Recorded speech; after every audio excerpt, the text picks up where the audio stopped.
Hello, everyone. Thank you for tuning in. I am JayLee. This is JayLee's Corner. I know I've been gone since last week, okay? But we are here today, okay? So thank you for tuning in. Like the video, subscribe, all those good things I tell y'all every week. Like, comment. Like it, comment, share it, all those things that you are asked to do every week, okay? I feel like it wasn't much going on, so that's why I've been on a little vacation, okay? I feel like, one, I gotta put a shirt on. I'm not sure backwards. I was last live on Thursday when the versus battle had happened. And then, for the weekend, I just felt like it wasn't nothing to discuss, okay? And I was like, I don't want to be here. So here I am today, okay? So I appreciate those watching live, the people who end up watching the replay. Either way it goes, I already know YouTube ain't gonna tell nobody I'm on live because YouTube be hating sometimes and whatnot. Because my back hurts. Because I be disappearing for days on end, and I'm not supposed to do that with YouTube. YouTube has a rule. You have to come to work every day for them to support your channel. Okay, if you don't come to work every day, okay, if you're not above a certain threshold within the YouTube streets, they will be like, girl, we don't like you that much. So again, I can't complain because I be taking breaks, okay? But we are here today. And I am here today, okay? Can I see? I don't know. Girl, I'm here. I'm here. I can't see without my glasses. I can't see. I've got my glasses on. Fuck, my computer is high, but that's whatever. But how y'all doing? How is everybody doing? Okay, I think my shirt is on the right way. I couldn't remember because I was sitting right here in my bra. Hey girl, put your shirt on. Do not expose your tatas to the people on this good old Monday. It ain't Tuesday, but I did a thumbnail. I got topics together. I cut the mic on so y'all should be able to hear me. And we're going to try to get this thing done in 37 minutes. Okay, 37 minutes. Yes, 37. And that is all I can do. Okay, let me share my screen. Do I even have the stuff? Yes. Okay. But y'all be sure, okay, Hello to those tuning in right now. You are here. Make sure to say something in the chat because if you ain't here to talk to me, then what you here for? Okay. But I appreciate y'all, child. Hey, how y'all doing? Y'all ain't late. And what's funny is I was laying on my couch at 8:58 p.m. and I was like, is it too late to cancel? Is it too late to cancel the show? Can I cancel and say I'll see y'all tomorrow? And I said, you can't, JayLee. Okay, that's not fair. You can't do that. So that is why I said no. Go put on some pants and go put on a shirt and cut the computer on and hit go live. Okay. Yeah, look, some, trying to find a thumbnail. I said, look, get you a thumbnail together early because if you don't, you're gonna quit. You're gonna say, no, I don't want to come to work today. And because who did I find first? I think I found K Machine. No, I found Chris Brown and Joey Badass because I knew they would be the only two men on my thumbnail. And at first, I had Joey Badass and Chris Brown in two different brown colored suits, but it just didn't go right. It didn't go right. And then I was like, well, let me see if I can find them in burgundy. And it just spiraled. It just spiraled, okay? But what's funny is, I had to cut Chris Brown head and Joy Badass head off, okay? And I put their heads on Tiger's body, okay? Tiger was the only man who I found in a burgundy, outfit or whatever. And so once I found Tiger in the burgundy, I had to, cut Chris Brown head off, and I had to cut Joey Badass's head off, and then put them on the Tiger body, okay? Because I said I refuse to let y'all mess up my little burgundy ish thumbnail. And the only reason I don't have is her name Serayah? I think it's pronounced Serayah. Or is it Serayah? Maybe it's Serayah. The only reason she's in basically brown is because I like that picture of her with the phone looking at Joy like you stupid. Because he is, okay? I had to cut Kim Zolciak's head off, okay, and put her on Posh Spice's body. So that's Posh Spice's body and Kim Zolciak's head, okay? And I had that was a feat within itself, okay? And I was going to try to find Lil Kim in something better, but Lil Kim, child, all the pictures I saw Lil Kim, she don't look right. And I said, well, at least she's in the color scheme, okay? There was no, cut her hair, girl. I was like, I said, just forget, look him in the corner, okay, by itself. So yeah, I had to find the time, okay, to replace Chris Brown body, replace Joy Badass body, replace Kim Zolciak's body and stuff. But here we are, okay. But hey to everybody here, okay. Thank y'all for popping in and whatnot. I appreciate y'all when I be gone for days. Because I've been gone, I've been, what, 3 days, 4 days? And I'm here again. Okay. I hope everybody's having a good time. Okay. It's going to be a real quick live. We got 37, not 32 minutes. Okay. Only 32. Anyway. Okay. Hey, yeah, I had to. Because I'm like, they're not going to mess up my color scheme. And that's what almost happened.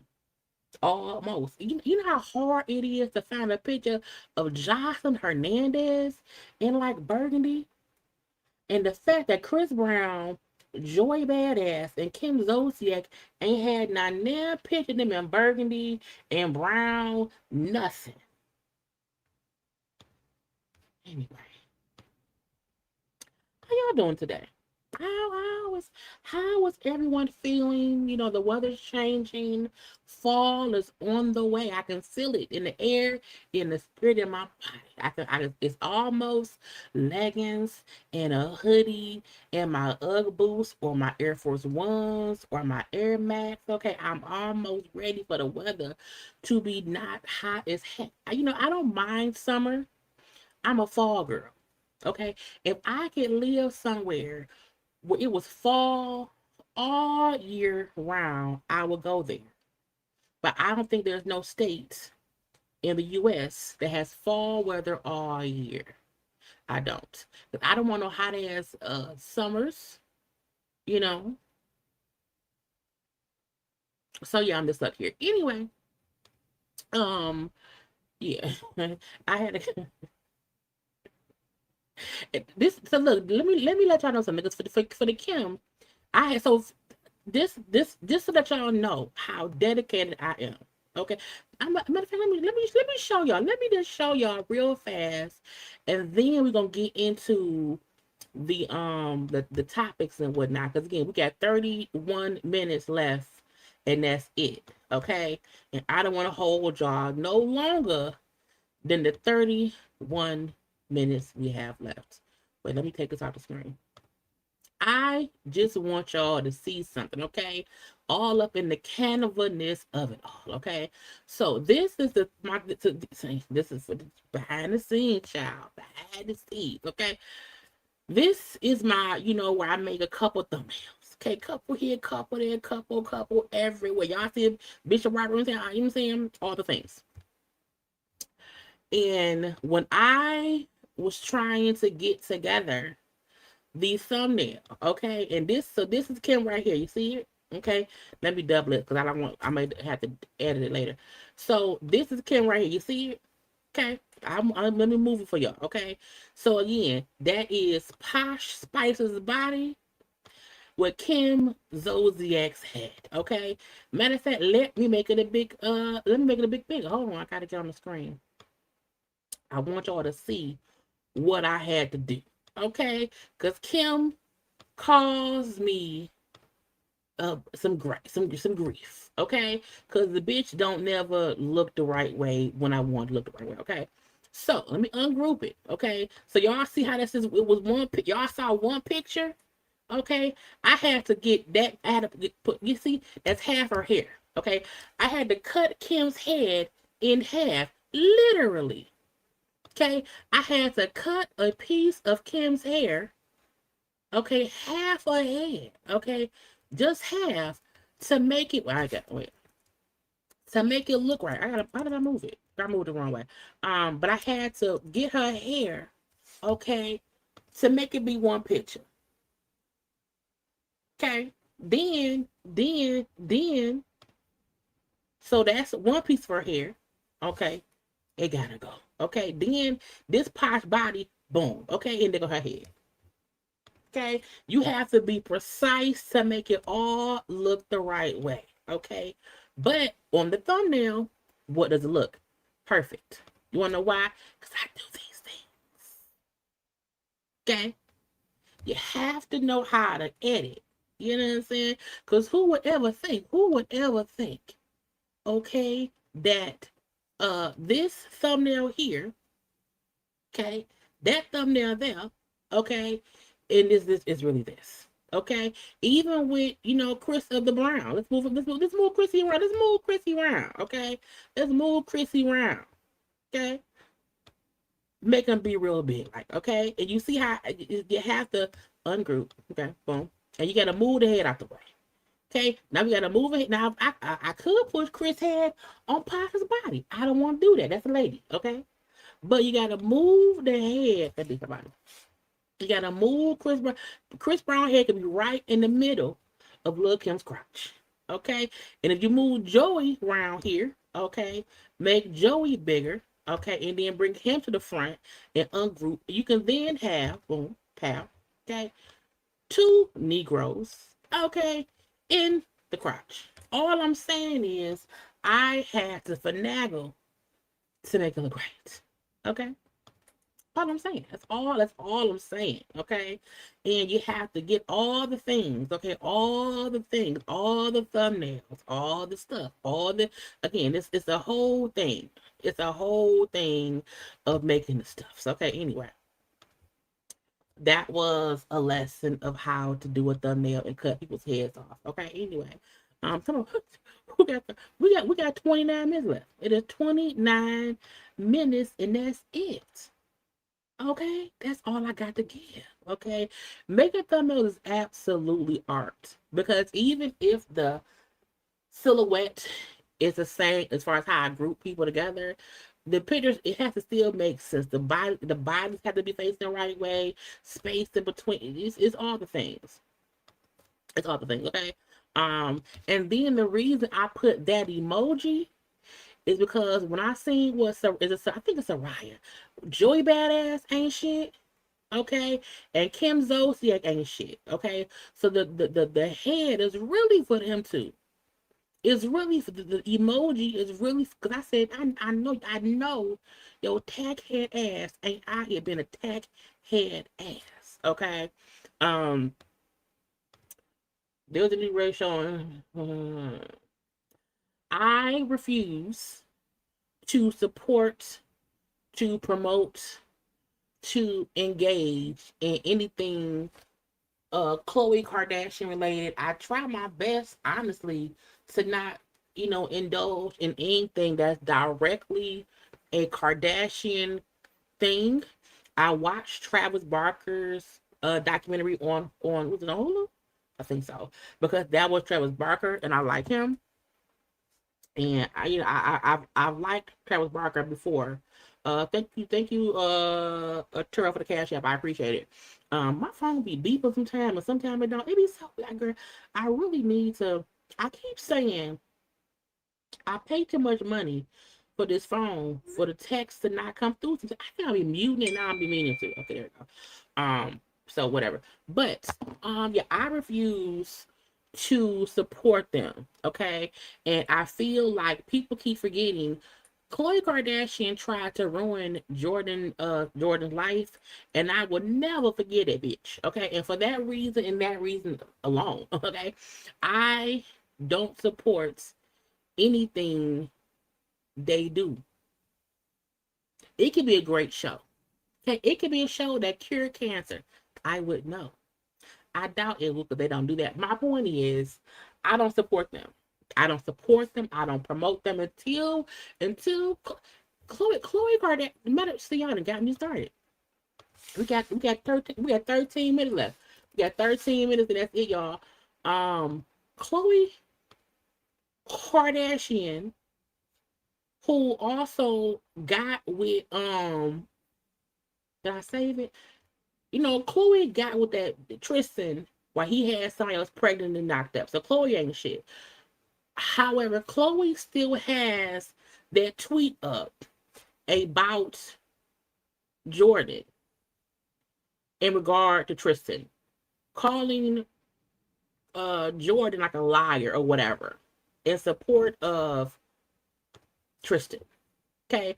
Until Khloe dick sucking Kardashian, okay, Lamar ex-wife, Tristan Thomas baby mama, and whatever else, until she apologized to Jordan in the aspect of saying, I should not have blamed you for what Tristan helped create. Until she can rectify that in some kind of way, I will never support Khloe. Okay. Khloe could go save all the crackheads from the NBA, the NFL, the NHL, the motherfucking the MLB. She could save every cracked out NFL player on the world, Craig. Okay, she could help all the ball cancer patients across the USA. Okay, she can go get power back to Gary, Indiana. Okay, I will still say, but bitch, did you apologize to Jordan? Until she does that, you will never hear me promote anything that bitch do. Not today, not ever.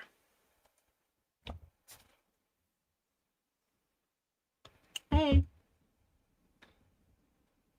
have a drink for me. Anyway.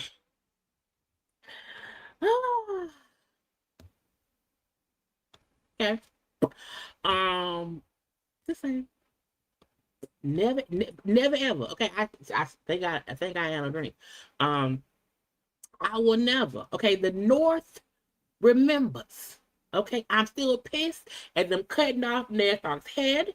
Okay, I am still pissed at Khloe Kardashian for what she tried to do. I'm almost still pissed at Kamora Lee Simmons, who tried to co-sign that bullshit.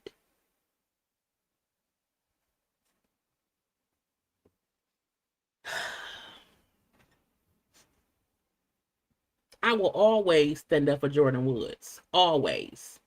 Always. Always. Wanna know why? Because Tristan ain't shit.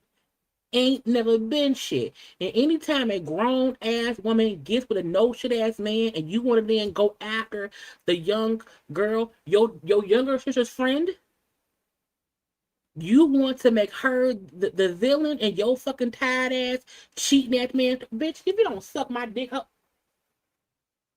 it got me upset. Then got me upset. Look, my suggestion to y'all, don't y'all bring Khloe up to me. Unless y'all telling me Khloe has apologized, you can't bring Khloe up to me. You can't. You can't. You can't. You can't. Especially not a fucking show about her friends. I saw the fucking clip of the two black twins, Malika and Khadijah, crying on TikTok because we ain't got no money. Bitch, but you are, let me get this straight. Let me get this straight. Let's have it out. You mean to tell me, yo, Malika and Khadijah, the two black twins from ATL, who ain't did much of nothing since then, besides be free with Kim and Khloe and them, you want to tell me that Khloe is rich enough in her life to not need for nothing. Not need for nothing. And your two black friends are on the reality show discussing having money issues. Let me explain something to y'all. If God ever blessed me to be as rich as a Kardashian Jenner, my true friends would never need for nothing. Never. And I don't mean random folks I know. And I mean my mama, my sister, my brother. Okay? Karla and Rain. Okay? Them people would never need for nothing. You would never see my true blue friends on a reality show, being hurt because they don't know how to shake and move. Bitch, you don't need to. I am a millionaire, bitch. I have money on top of money. I have money on top of money. No, yeah. Some people are implied. When I say, okay, DJ, he's implied. When I mean my friends. Get my friends. Karla and Rain are two friends who would never need for nothing. Ever. Ever. Ever. You wanna know why? Because there's a difference between people sucking you dry and using you for whatever and this random motherfuckers versus your true blue forever friends. Cause I don't have any fucked up ass friends. I don't have bloodsuckers around me. And if I give the closest people in my life the money to shake and move, they're gonna make it move. Malik and Khadijah have been sucking the titties of Khloe for years. That's why they ain't got shit. That's why I'm happy that Jordan was forced to separate herself from Kylie. Because if not, she could have been in that same realm of just being Kylie's friend. But no, she was forced out on her own because the hoes trying to play her, and she swam into the top. She swam to the top, and it had nothing to do with the Kardashian. I would not want my friend to put me on a show that would expose my shortcomings. If they can afford, bitch, help me. Help me. And I don't know what Chloe has done for them girls. I don't know. But I just know my friends would never have to ask for nothing. And they would never need for nothing if I had the wealth that Chloe has. Okay? Chloe don't have a million. Chloe has millions upon millions, to where if she gave them just 5 mil and go do something, bitch, go do something. And when that 5 mil run out in a couple years, come on over, bitch. Here go another check. You wanna know why? Because you are my best friend. You are my best friend. And my best friend would never have to only be famous for being my best friend. That's how you know it's some bullshit afoot around there.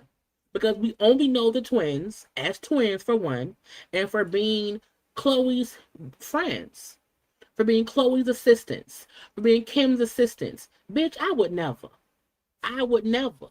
I would never. So anytime folk want to broadcast, oh, the Kardashians, I'm good on them hoes, all of them.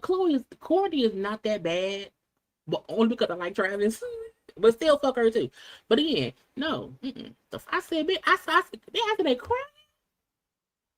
Girl, that's you, bitch, you over here crying. Girl, anyway. Thanks for being here. I had no plan to have any Kardashian chat to call out the twins. Not call the twins, not call them out. But I feel like there is a level of when I make it, you make it. You know what I'm saying? There's a full-fledged level of when I make it, you make it. And I could never imagine myself being as rich as the Kardashians, and any of my friends are having issues to the point where they're on the show crying about it. And the show is based upon them being friends with the Kardashians. It's called The Girls. Who's girls? Oh, Chloe's girls? I don't want to, bitch. No, I don't want to be on no show where my identity is me and my twin sister and the fucking Kardashian. I don't want it at all. If you want to hype your friends up and give them a show, cool. Bitch, don't be, and maybe they think, but we have to include Chloe so people will watch. I ain't watching.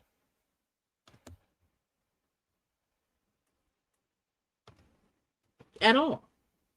Now, I might see clips on the TikTok, because that's just because on the TikTok. But I ain't tuning in. Okay? I need folk to understand. Yes, Chloe helped Lamar when he was a crackhead and then died. Cool. But she still ain't said sorry to Jordan. And until then, that motherfucker ain't shit. He don't care about me, you, nothing.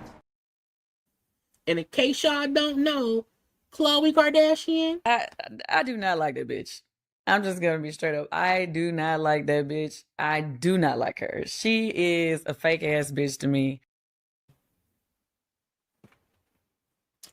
and that's it. Okay. Let's move on to the stuff. Okay. The stuff. And again, if y'all see Chloe post an apology, if y'all see that, then please let me know. Okay. If Chloe go on an apology tour and she be like, oh, I'm so sorry, you know, that one time, my baby daddy cheated on me, you know, and again, because he kept cheating, you know, and then because he cheated, you know, he kissed that young girl who was my little sister's friend, while I was pregnant. You know, I was pregnant with our baby, and he hit up the young girl. Because how old is Jordan? Let me see. How old is Jordan? Jordan. No. I spelled her name right. Jordan is currently 28. Okay. Let's see. How old is True Kardashian? No, it's okay. Is it True Kardashian? Or is it True? Is it True Thompson? Oh, it's True. True's 8. So when Jordan was 19 or 20, okay, so that was 8 years ago. How old is Tristan Thompson? How old is Tristan? I'm just, y'all. This why we be here for 18 years. Because one little iota of something make me be like, bitch, I can't stand that hoe. Okay, so when Jordan was, 19 or 20, and Tristan was 27, and they allegedly kissed, we saw them publicly. How was Chloe? How was Chloe, old monkey ass? How was Chloe?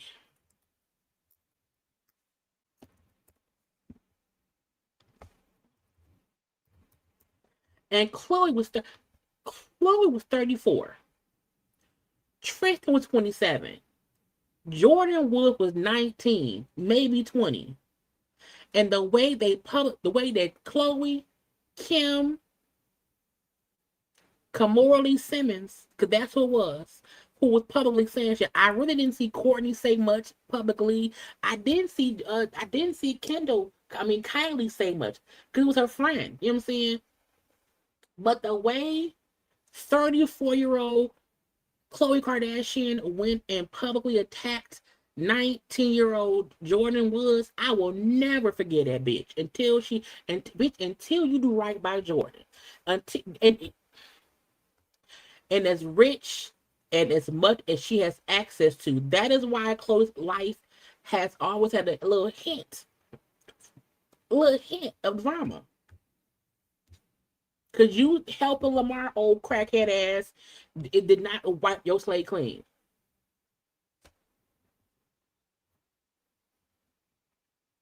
Okay. Oh, can y'all imagine? Look, can y'all imagine the heat I have for hoes out on my real life? That's why I don't have enemies in real life, because I don't allow folk to get close enough to me for me to have, that kind of energy. But bitch, don't ever. Okay? Don't ever. Because I don't need no Khloe. I don't need no Jordan. But when you cross someone and I feel it in my spirit, bitch, the North remembers. Anyway. Let's get to something. It's a lot, child. How long was that? Bitch, they're in the 30s. I went on like a 20-minute tangent. Anyway, to wrap all that up, in a pretty little bow, no, I have not watched Chloe's show on Hulu with her friends, the girls. I have not watched it. I did though watch Jordan Woods stuff on TikTok, and I know that Jordan Woods has a bridal line coming out and stuff, and I did see her on Carl's wedding pictures. They looked great, and I wish them all the best in life. Yeah. Let's go to the we want to start, because I feel like let's start. I'm not gonna, oh Lord. So I'm gonna start here. It's in Detroit. So a Detroit cop was found drunk, passed out in the police truck, with the emergency lights on. I said, why would you do that at a White Castle? Hello. It's the police. It's right, exactly. Y'all, he's in a White Castle parking lot. The police? Exactly the way you're saying it. Damn, work for us. Work for us. Damn. Okay, do you got your ID? I need your license. Oh, God.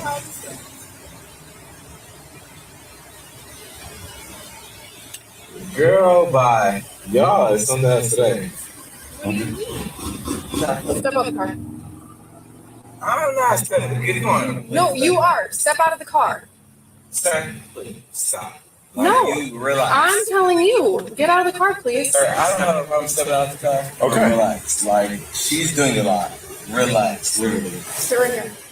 He actually said, He said sit on his bumper. right. That's your bumper. Sit on his bumper, please. Mister, gonna check your eyes, okay? I'm not. You're not doing that? Lock me up. If you believe that I should not be on the road, lock me up. We're in this profession together. Yeah, so you should understand where we're coming from. I do understand, man. I do.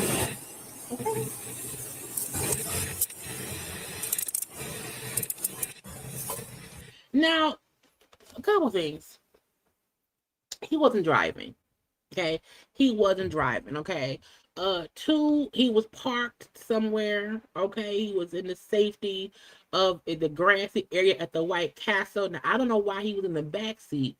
I also wonder why was the fucking lights on. Okay, I feel like to draw less attention to yourself, cut the lights off. Okay, and why are you drunk in a police cruiser? That's the weird part. Okay, do they take them? I'm not a cop. So I don't know. Are you allowed to take your cruiser home? I was thought that if you was a cop and you were done your duties of the day, you take the car back to the precinct and you drive your own car home. At what point did you get in your regular clothes and get in the back seat of the cop car and I'm gonna go to sleep?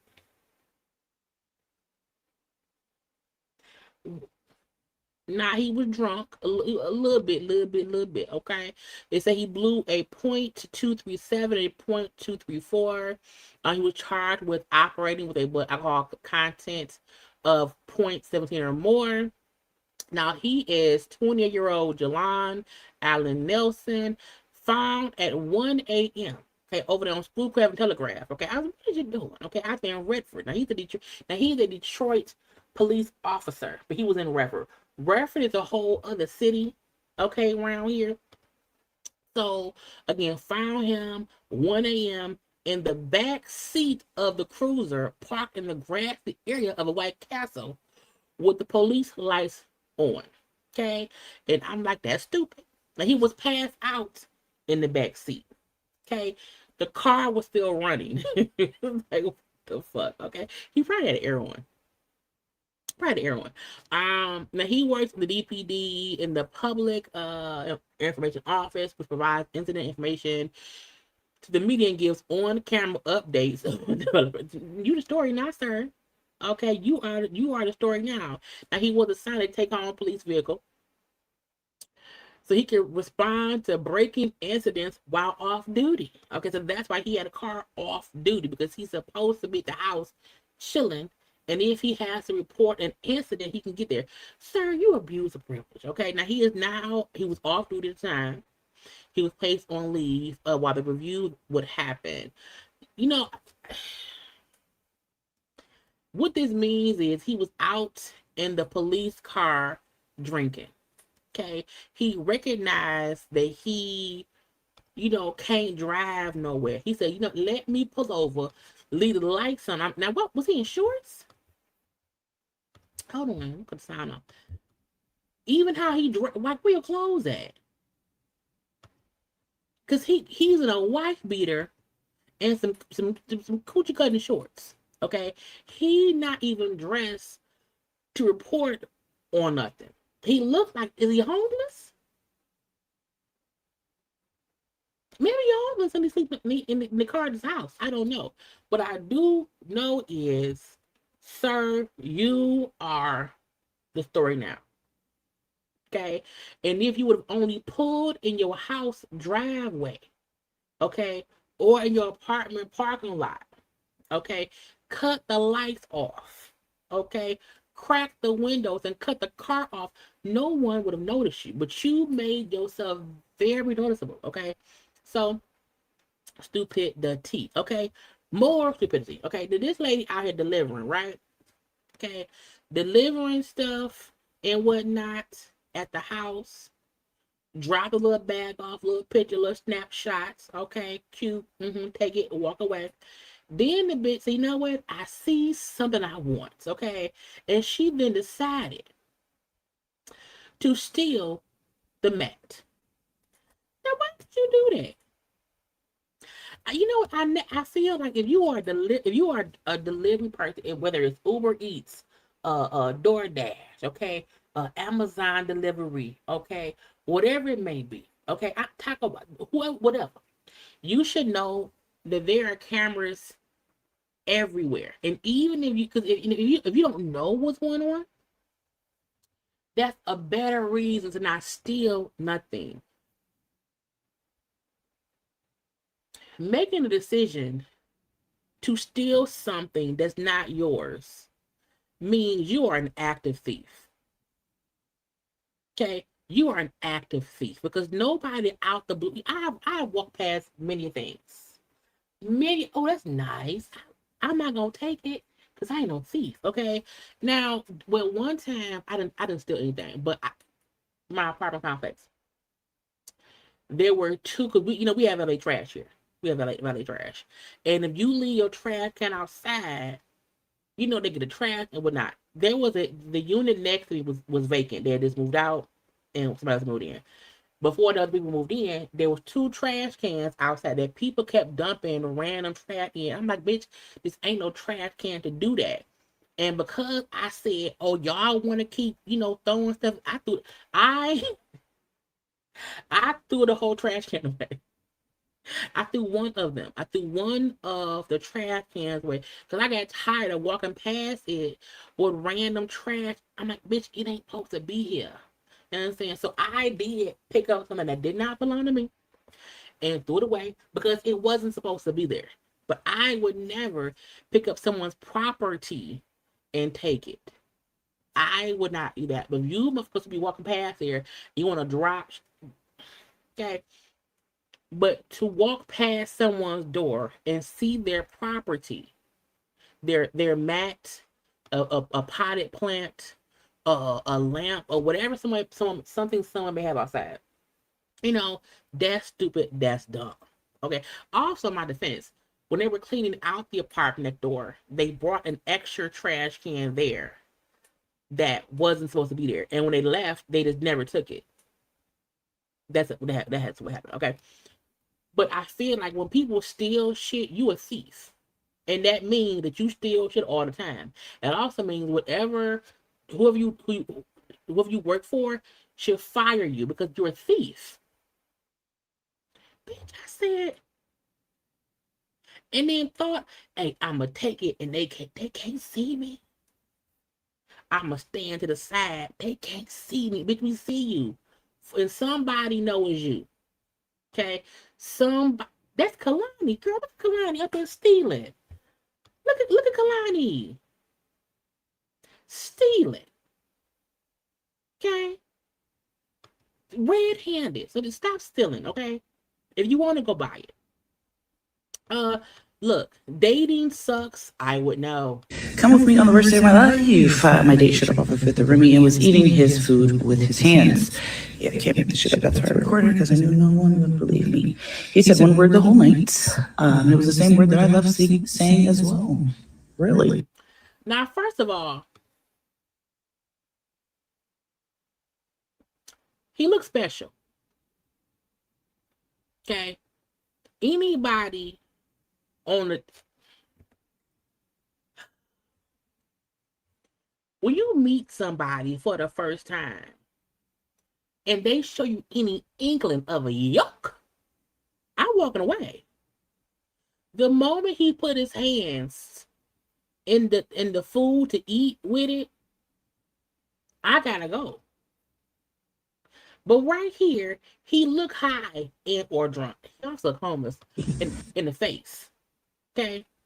In the face. Not honestly, he looked like he don't know how to act. Because what the fuck? Yeah. Mm-hmm. I told him, okay, please use your silverware. Please use your utensils. Like, this is embarrassing. So this is what's embarrassing. He not embarrassed. You are. The fact that you sat, now I don't know if this is a skit or something, and anybody willing to sit through a skit and be the skit's punch it back, you're dumb.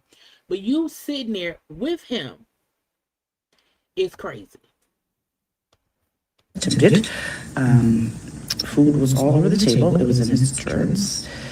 Yeah, this was Terrible. I thought I was on hell date. Turns out I wasn't. But in the night, he passed out, Is he fresh out of prison? and they called the police. Is he a prisoner? That inmate 777-9311. Because why was he? Why? Come with. So again, she recorded it because it was the first date. And let me say this: I need people to know you don't have to sit through the meal. Like, you don't have to sit through the meal, ma'am. To me, that makes you more desperate than him being crazy. Because you sat there and was, bitch, I gotta go. Let him sit there. And did she pay for the meal? She probably paid for the meal. But I'm leaving. He eat like a 5-year-old. Girl, crackheads. Okay, crackheads around here. Speaking of, okay, 23-year-old man sentenced to 10 years in prison after 9K bank robbery where he used ChatGPT for help and wore bright red Nike slides. Now, first of all, you should not rob no bank in Nike slides. Because if you need to run, you can't run in Nike slides. You can slide in them. Okay, a 23-year-old man used ChatGPT. Am I old? I don't have ChatGPT. You gotta pay for that, right? Why can't you just use Google? What does ChatGPT do that Google don't do? I don't know. My nephew got it. I don't get it. Okay, but yeah, they say he used ChatGPT to help him plan Omaha bank robbery. He got 10 years in prison, 9K in 10 years. Like I don't advocate for any crimes, but I always tell y'all, if you're going to commit a crime, count up the time you're gonna get for that crime before you do it. Okay. Deron Lewis Payne robbed I3 Bank of $9,175 after threatening to kill the tellers for the fight. Not threatening to kill him. Don't do that. You can't threaten to kill nobody. That's an extra charge. So in the video showed his less than incognito outfit that included red Nike slides. Now, why would you do that? Don't you watch DuckTales? Gotta be in all black. Why would you be in red? Okay. Again, he had on red Nike slides. Okay. Richard cameras captured his getaway vehicle and license plate after the robbery. It showed him visiting multiple stores you robbed the bank and then went shopping. This is after the robbery. Surveillance footage showed him visiting multiple stores at West Rose Mall. An officer later spotted him near one of the residences where he ran and dropped some money. A search of the home recovered more money in the getaway vehicle and most of the clothing worn in the robbery. Don't you know after a robbery, you burn the clothes? Now, why would you do that? They also found ChatGPT searches on his phone about police response times, firearm serial numbers, and obtaining ammunition. Why would you do... Girl... I mean, he looked like he did it. Look, if you gonna, again, I don't advocate for robberies, but y'all be robbing banks and shit, and then be going, you got 10 years in prison, and you didn't get to spend any of the money. People be stupid, and I don't understand when people do dumb shit. It's weird to me. Now, prison speaks. Okay, 31-year-old convicted murderer. Okay, is it Shekinah?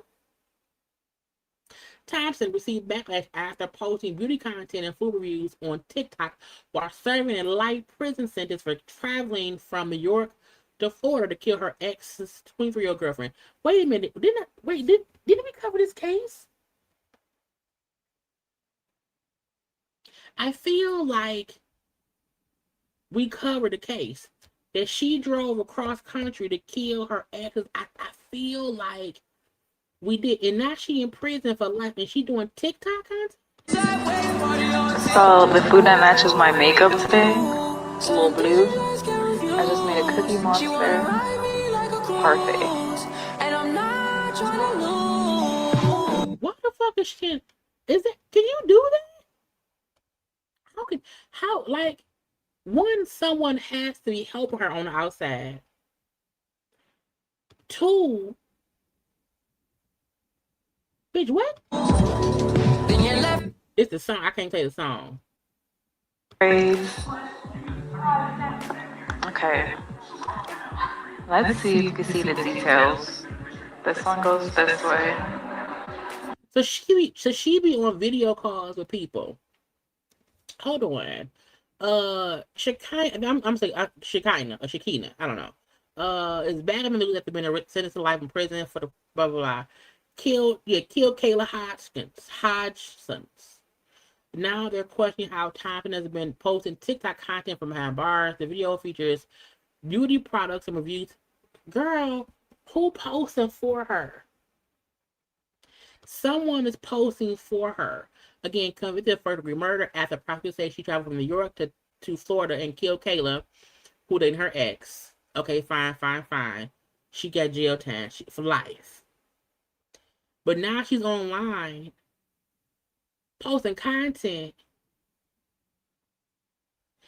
And I agree. How can somebody with murder, if you were convicted of murder and given life in prison, you should not have access to post content on TikTok at all. Little swirly swirl. And then you can even see it, but there's a tiny piece that connects from here into another braid. You know what it is! It's Taco Tuesday! What is it, Z? First of all, the food is on paper. The bitch is on camera with a taco on the paper. Christ, what is it? What is it?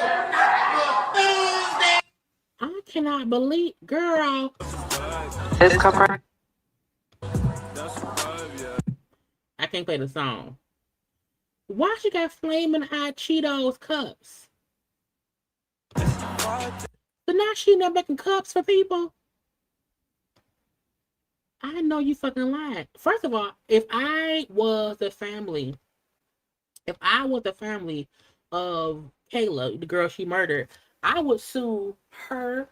I would sue the prison for compensation, because why is my daughter or my sister's murderer posting content from your prison? How are you? Because I'm not in prison. Most prisons have rules where you're not allowed to do this kind of shit. So one should monitor her calls. Whoever she's talking to on these calls should be blocked, meaning she's having these phone calls with whoever, cousin, mama, sister, brother. They're taking them and recording and then posting them on social media. That should not be allowed at the all. Okay, again, whoever her calls are going to, they're blocked. You can never talk to them again. And then any money made from any TikToks or anything should go to the girl's family. Bitch, girl, you better make some license plates. Cause why would you? I would be upset. Tennessee mom arrested on felony charges of child abuse after reportedly leaving her 1-year-old in a hot car for hours. You wanna know why? Because she was getting drunk. Okay, getting drunk celebrating her 20th birthday. Okay, she was found sleeping in her neighbor's car. Now, first of all, bitch, what?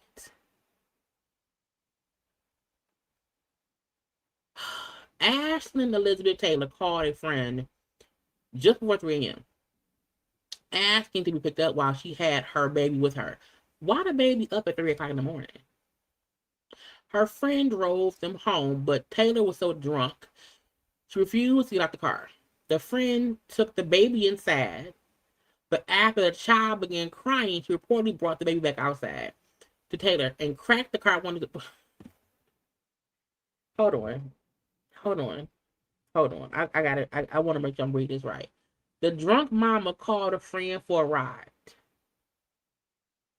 with her baby at 3 a.m. The friend drove him home, but Taylor was so drunk, she refused to get the car. The friend took the baby in the house, but after the child began crying, she reportedly brought the baby back outside to Taylor, the drunk mama, and cracked the car window before leaving. So, is the mama to blame or the friend? Because if the mama was drunk and called the friend for help, and the friend then said, well, bitch, I can't watch you and the baby, so y'all gonna both be in the car. Police say Taylor eventually got out the vehicle around 6 a.m., leaving her baby behind, and somehow ended up asleep inside a neighbor's car around 8 a.m. The baby was discovered alone in the rental vehicle. During the time the child was later left at home, the heat was around 80 degrees. Police later asked Taylor where the child was, and she thought the friend had to. So look, end of the day, the mama's arrested. Okay, the mama should not get the child back. Okay, and the friend ain't shit either. Cause what kind of person do you? What kind of friend are you that you're sober supposedly? Did you drove somewhere? Do you think, you know what? You drunk? I'ma leave you and your drunk baby in the car outside at night. And the mom ain't shit because how do you forget you got a baby, bitch? And why you get? Child, these hoes is crazy. Okay, but lock her ass up. Okay, and do not let her get that baby back. She's irresponsible. Okay, Coochie Cash, a Miami woman is accused of scamming senior citizens, facing more charges after police say she hid $3,200 in her coochie. Into jail with $3,200 hiding in her body. You heard that right. A 31-year-old Miami woman arrested in an alleged bank fraud scheme is now facing even more charges after deputies say they discovered thousands of dollars in cash hidden inside her. Authorities say Monique Love Turnbull allegedly targeted a senior citizen, showing up at their home and claiming she worked for their bank. She allegedly told the victim their account had been compromised and offered to dispose of their bank card. Deputies later identified Turnbull as a possible suspect in another case and arrested her during a traffic stop. But things got even more shocking when she arrived at the jail. According to the Martin County Sheriff's Office, not wrinkled up paper. Deputies discovered $3,200 in cash hidden in her vagina. The sheriff. Now, how the fuck did they find it? How did they find it? Office even joked that she had a, quote, private ATM. Now Turnbull is facing additional charges for allegedly bringing contraband into a correctional facility. She was being held on a $500,000 bond. Now, first of all, stealing from old people is wrong as hell. Okay? You don't steal it all. But still. So, you was out here embezzling the senior citizens' money. Okay? And you then, who stuck it up in there? Like, and what, like, who, like, at what point in life is the only place for you to keep your money a coochie? Girl, an envelope in the drawer in the kitchen, okay? I just don't understand how anyone is like, you know what? I need to put this money up, okay? I don't have a bank account at all. I don't have a wallet. All I got is my coochie. You know what I'm saying? So I need somebody to stick the money up there. Okay? And then, because I know, I look, no tea, no shade. I know she did not stick the money up in there. Because you would have to get it up in there. And I don't think, maybe you got to do, look. Why would you do that? Now, I do say the police said the money was connected to one of the scams of the victims, okay? But why would you? That's just stupid. That's really dumb.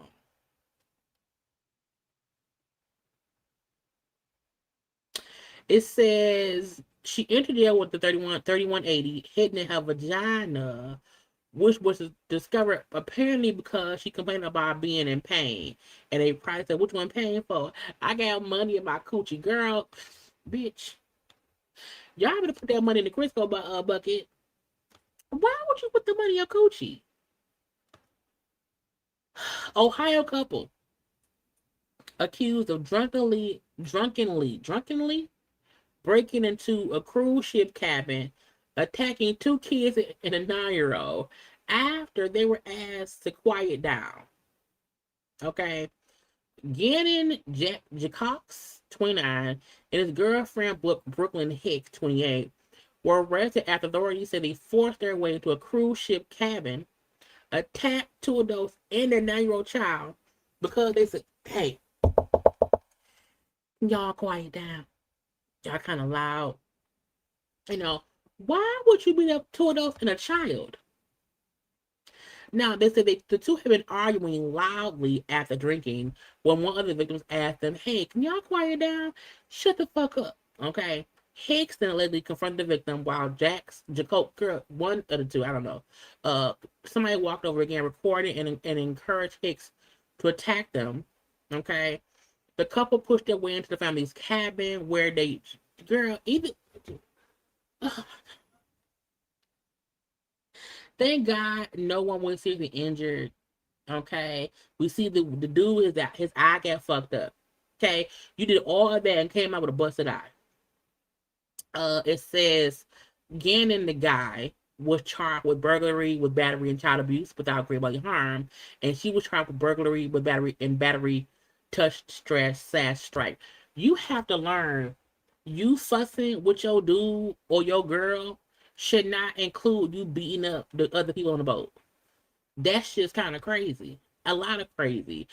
And when you allow people to push you outside your boundaries, to where you bust in someone else's room and beat them or fight them, attack them, you're going to jail. And y'all should be tired of going to jail. Now, also, I saw this and I thought that's what the police get. Okay, 9 officers go crashing to the ground after a deck collapses while U.S. Marshals were attempting to make an arrest. 5 were hospitalized with broken bones, trauma, and concussions. Now, they up on this house, right? And it collapsed.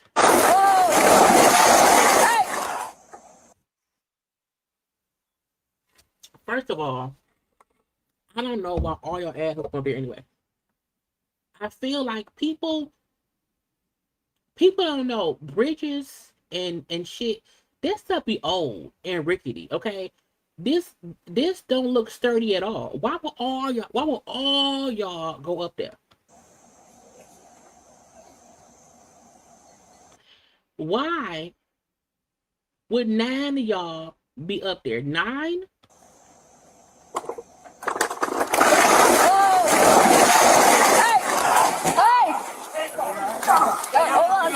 Hold on.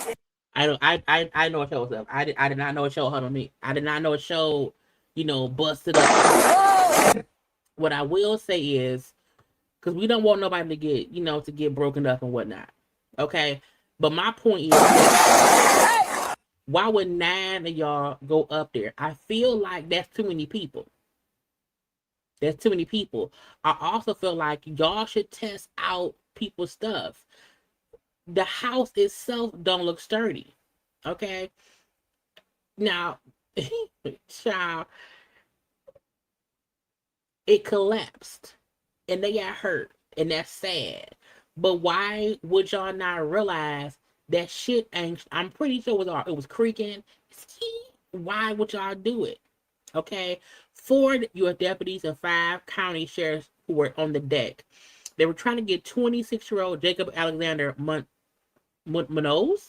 when the entire structure gave way. They all fell down. Bad thing. Okay? They were looking for him as a part of Operation Adam's Watch. They target sex offenders. Okay? He had not, I guess, checked in. He did not register as an offender at that address. So 9 of them went to the house. 9 cops went to the house of someone who had not registered just yet. But why did all 9 of y'all go upstairs? Why did all 9 go up? Why not send 3 up top, 3 at one exit, 3 at the other? 9 of y'all don't need to be up there for one person who y'all were trying to see, hey, you living here? You have to register. I don't mind them saying, hey, you have to register. But why would 9 of y'all be up there? That's just crazy. That's just dumb. Okay? Now, again, make sure people register as they supposed to, yes. However, maybe don't take 9 people up on a, wooden rickety steps. Okay. Also, whoever owns that structure is gonna get sued. Okay. Lawsuit. At least I would sue. I feel like I've done enough of the crazy shit. Okay, I feel like I did. I feel, a part of me feel like that's enough of that. Okay, because I'm going to try to come live again tomorrow. Okay, it's been an hour already. Y'all take, 30 good seconds. You know what I'm saying? Like the video, and then we're going to get into some more things. Okay, this is some more things.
And we are back. Okay. Where to go? Well, first, look, some sad. Look, bitch. When I tell y'all, I was so distraught. Okay. Y'all the Five Heartbeats is one of my absolute favorite movies. Okay. The Five Heartbeats, Sparkle, the 1970s version. Okay, Serafina. Okay, Serafina. Okay, Matilda. Okay, but the Five Heartbeats, the Jackson Five, and no, the Five Heartbeats, American Dream, the Jackson Five movie, and then also the Temptations are probably three of my favorite like musical movies or whatever. And I was scrolling social media, and I was like, why am I seeing, rest in peace? And I kept seeing the clips of Michael Wright, as him playing Eddie from the Five Heartbeats. I was like, I know he ain't dead. And I said, oh Lord, they didn't kill Eddie Kane Jr. I was distraught. I was upset, bitch. I said, oh Lord Jesus. Okay. I have a I have a meme in my phone because him like teasing me about when I do have a little drink or whatever, and the scene of I found my phone, the scene of him, where is it at? I gotta find it. Where did I send it? Listen, and I can't click the wrong thing. Okay. Just could I have one, two, maybe two drinks sometime, but I'm an alcoholic now. I just feel like, just could I have one, two, maybe two drinks sometime, but I'm an alcoholic now. Yes, and I was like, Lord. Okay. I feel like he has played in other things. He has played in other things for sure. However, Michael Wright's role in the Five Heartbeats as Eddie King Jr. First of all, I, for the life of me, always called him man Eddie Kane. Okay, Kane or Cane. I never pronounce his name Eddie King. Always Eddie Kane. But his role in that movie is just one of the best portrayals of a fictional character. And I don't care what day it is, what time it is. If the Five Heartbeats is on, bitch, I'm watching it. Okay, I'm watching it. And I loved him. Also, him in Sugar Hill him playing opposite of Wesley Snipes, and he was brother. This is the flavor they say with their neighbor. Okay, now motherfucker, I was like, you better. You know what I'm saying? He just had a way about him and the roles he played that he just felt authentically whoever that was. Okay, and I feel like over the years, yeah, it was because the way he said his name was like Eddie Kane. And because again, when I first watched, because it came out in 91, I was 9. No, that was 9. So I have been watching that movie since I was a kid. So I've always heard Eddie Kane. And I never thought his actual name was Eddie King. I said, I had no idea. Okay.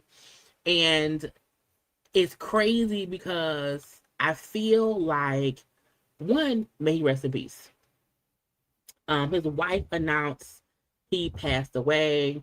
Now the wife, when she made the post that he passed away, she did not say when or how. However, I finished a long post that I can't read. Okay, but he was a husband, a father. He said a father, Manum Wright, Brian Barr, Brittany Briggs, Brianna Barr, Sir Barr, and also grandfather. Okay, so husband, father, all those things. But because she posted this, okay, which I said, well, clearly he was sick. You know what I'm saying? Because I said that the picture in this little corner, I said, okay. I heard he had like an immune disease or whatever, and that may have been why over the years he has looked sicker and sicker. And not like, I just feel like the last couple times I saw him, he looked, just different. You know what I'm saying? And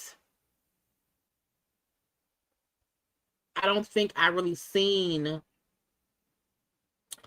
him in much recently.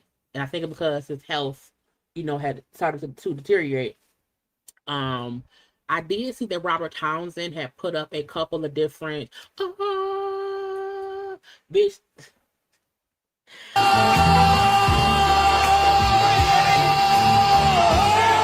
Can't nobody sing like Eddie Kane, okay? And I just feel like I was raised on this type of shit. You know what I'm saying? This is in my bones. Allegedly, they said per TMZ, TMZ we keep child. TMZ got people in the autopsy room, bitch, in the records department, at the DMV, everything. Okay, but per TMZ, he passed away in LA after suffering from heart failure. There was also he had a rare neurological disease. And that's kind of all that we know. He was only 70 years old, but I feel like even though he may not have been this huge actor in all these movies, he's 30 or 40, you know what I'm saying? But I feel like he was in enough movies to where we know exactly who he is. No one has to remind us who he was or whatever. And it was so sad to see that he died. And I'm like, man, not Eddie Kane, bitch. Not Eddie Kane Jr. And, it's just, I was like, damn, bitch. I was upset. I was upset. Okay. But may he rest in peace. Okay.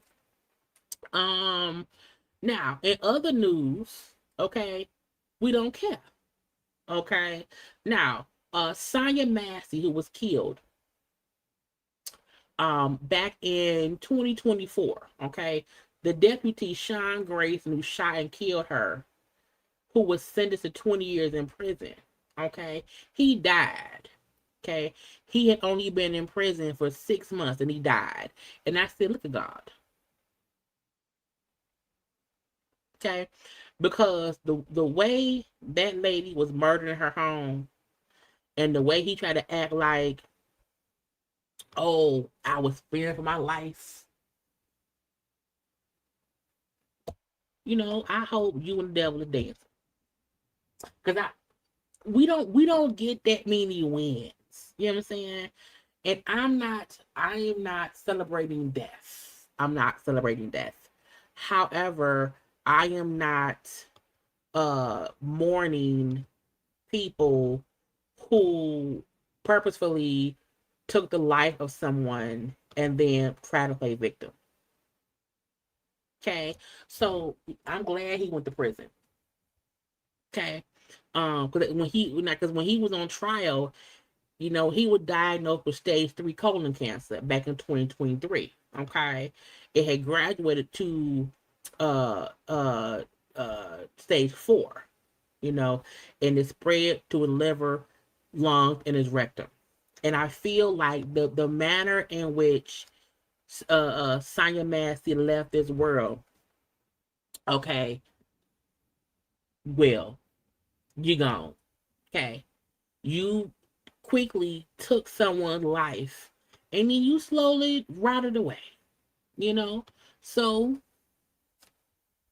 the fuck.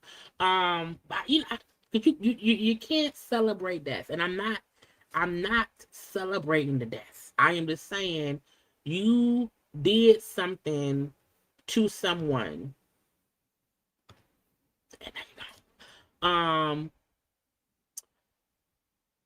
there you go. I don't know how I be scrolling on TikTok, right? And I don't ever understand how you fall into these pockets of stuff. I'm like, what the fuck is it? I don't know who Dre Baby is or where Dre Baby came from. Now I keep seeing him on a TikTok with Keith Lee brother Baby Lee, okay, fresh out of prison Lee. And I kept seeing that and I be trying to ignore it. I'm like, I don't know what it is. But I keep also seeing the little Dre Baby dude on the TikTok with other people. I saw him fussing with Tokyo Vanity the other day. But I seen this one with him and Speedy, and it made me giggle. Okay, it made me laugh a little bit. You know why? You can't be out here look, there's a rule. You can't be out here reading people for no reason. Okay? And the little Dre Baby tried to insult little Speedy, and Speedy said, I'm fast on my feet, bitch. Hold on. I know that you probably on here just doing your thing, but let me tell you this. This is my blood, sweat, and tears to perfecting my craft. I've been doing this just for so long, this streaming thing, that I'm trying to catch a break. So to have someone that I kind of seen, are you Beyonce? No. Are you Charlamagne the God? No. Are you Diane Sawyer? No. Are you Barbara Walters? No. But you are someone that I feel like do have some form of influence. Are you with A-list celebrities? No. Is they C, D, E, F, G celebrities? Yes. So I do feel like you do have some type of influence. So I do appreciate you giving me some type of boost in what I truly want to do. Are you married? No. Do you have children? No. Do you have a girlfriend? No. Are you in an apartment? Yes. So the things that you're telling me, I definitely appreciate, and I definitely thank you for that. So I appreciate that, and hearing all of that come from. Sometimes you have to learn, stop playing with people. Cause we all got jokes. You really does mean a lot. Like, do you have art on your walls? No. Is that carpet probably a little musty? Yes. Do you have water bottles and garbage just littered around your 500 square foot apartment? Yes. Is that moo a size 6X? Yes. Are your gums bigger than they should be? Yes. Are your sideburns darker than your contour? Yes. You know what I'm saying? And again, the fact that this is a judgment-free zone for both of us means a lot to me. It's just two brothers coming together, linking up, like building, you know? Now, the fact that he said, every time I've seen this man, he trying to read other look. Do what you have to do to make the monies. Okay, do what you have to do to make the monies. But I feel like sometimes it's a no for me, dog. And you can't be up that shit. I mean, I know what's Speedy, and I don't know what you do though, Dre Baby. I'm saying, Speedy, no shade, take the gum thing back. That's really fucking sensitive right now. The gum thing is super sensitive. Like, wait, you have sensitive. You should use Sensodyne. Like, if you have sensitive gum, serious, it If your gums are sensitive, Sensodyne does help with like. I use Sensodyne literally. Yeah, it helps with sensitive gums. I have it in. Okay, so Speedy, that's fucked up. Now that's fucked up. Nah, that actually does help though. The dentist said I had an allergic reaction to something and it's inflamed my gums. Yeah, they on fire for sure. Let me see them again. Damn. It's like, you know how like milk come in like 2%? You have like 2% teeth, 98% gums. That ain't right. Bitch, I said not 2% teeth. 2% teeth was fucking hilarious. Okay. I said, girl, no, don't do that. But again, every time I've seen the Dre Baby person, you know, he's been on some bull stuff. Now I also did see him fussing with Tokyo Vanity. I don't think I saved it though. It's on my phone. Cause I be saving shit and be forgetting. But let me hold on. Because you can't really be fucking with all the peoples. Cause sometimes they gonna cuss your ass out. Now when I see him on a thing with Baby Lee and them, you know, Baby Lee who was Kevin, who was what's his name? What's that chap? Keith Lee. It was Keith Lee's brother. You know, Baby Lee, who's fresh out of prison, it'd be some mess on there. But him fussing with Tokyo, let me see if I can add this real fast. Tokyo, Vanity. Clear, like you know I don't dislike you, right? Like But if you look, spoke hold on, about let me me tell and you. you was very disgusting in what you said about me, and I don't know you. You think so? We don't know each other, bitch. Don't talk about me. I ain't talking about you. That's where I'm from. Don't speak on me. But you speak on people all the time on here, Drake. People that. Okay, so I'm saying to you, Cause like you this make is jokes why about we me. added. This is why we added because you spoke on me. No, we not at it. Like I'm not at it with you. I'm not beefing with you. I will run your shit. If you see me, I see You you. running who You shit? added. In my shit? Hell yeah. Dre, you a grown ass, you a grown ass man, bitch. You would never run in my shit, ho. I don't take not my cold, like that. bitch. Dre, you would never run in my Mama's shit. brothers, I don't pay. You would never run in my shit. Like you would run in the front of a t-shirt. Like you dead ass would. The moment she said it, I said, did he not get what she's saying? Any grown, because that's a grown man. I don't care if he's in a moo and little do-rag, whatever, with a look up, what, that's a grown ass man. Anytime a grown ass man say, I'm gonna run your shit, or you wanna die. Or you wanna die around here. Okay. And when she said you're gonna run into the front of a theater, I said, bitch, that an RIP shirt. You're gonna die. You would not run into me if you see me. You as a grown ass man, you would run and end up like on the front of a t-shirt before that. Like they would have to fry so much fish to get you and that fucking moo in the ground. If you ever thought you was gonna put your hands on me, don't play with me like that. I don't take comments. Yeah, but like you saying this on the internet in front of all these people, you just opened up your mouth as a grown ass man and told me if you saw me that you would run into me. I'm a woman. I'm a woman. I am I'm a woman. I'm XXY, bitch. I'm XX, you're XY, bitch. You put your hands on me, ho. You will never be able to use them bitches again. And that's on my mama, your mama, whoever mama, bitch. Don't play with me like that. I was cool with all that kid shit, all that playing shit, but not bitch. I'ma show you. I'ma show you. Oh, fuck you then, you big boogala, wear big ass body built bitch. You ain't put no film in my heart. And at that point, Pookie, where I go now. Yeah, go beat it. You can't be threatening people. What's hood then? What's hood? I'm not gonna hit that female words back. As a female tiger ran up to me, I'm gonna crack that female tiger. You're a tiger. You're fucking warriors. You're a fucking beast. So when men get on the line and start trying to threaten women, in the aspect of, oh, I'm gay, it's girl, no. Once you start threatening to harm me, I have to have the men in my life come beat you up. Like, if we see you in real life, they're going to just come beat you up. Like, there is no if and buts. So I try my best not to engage in the foolishness of it all because I seen Tokyo cuss him out and say, hey, bitch, they gonna fry some fish for your ass, okay? They gonna fry some fish to get you buried if you play with me, ho. Okay? I don't like it. And I feel like when I keep seeing his content, because him with Baby Lee and them, that's I don't know what that is. I don't know. It's weird to me. But again, I also feel like Keith Lee brother is young. Like Keith Lee brother is like 24, maybe 25. He did like 8 years in prison. Keith Lee little brother, who cause that's how I first was seeing the J Baby dude.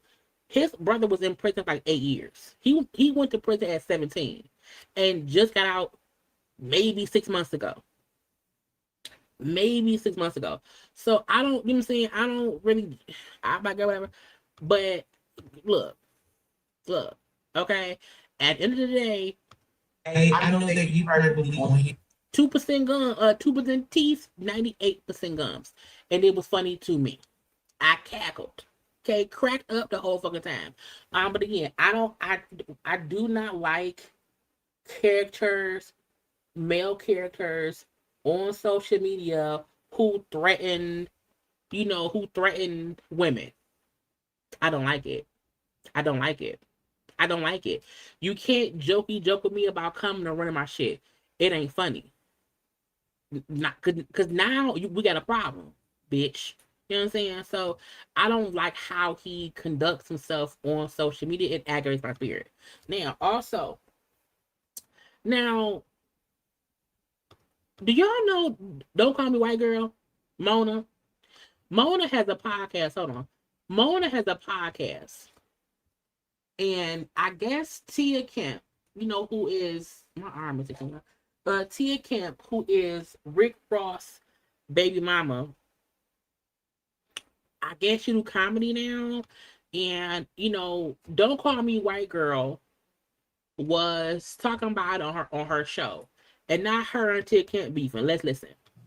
Tia is a comedian, young T, right? Rick Ross' baby mom, right? Never been a huge fan of Tia. I don't really like what it stands for.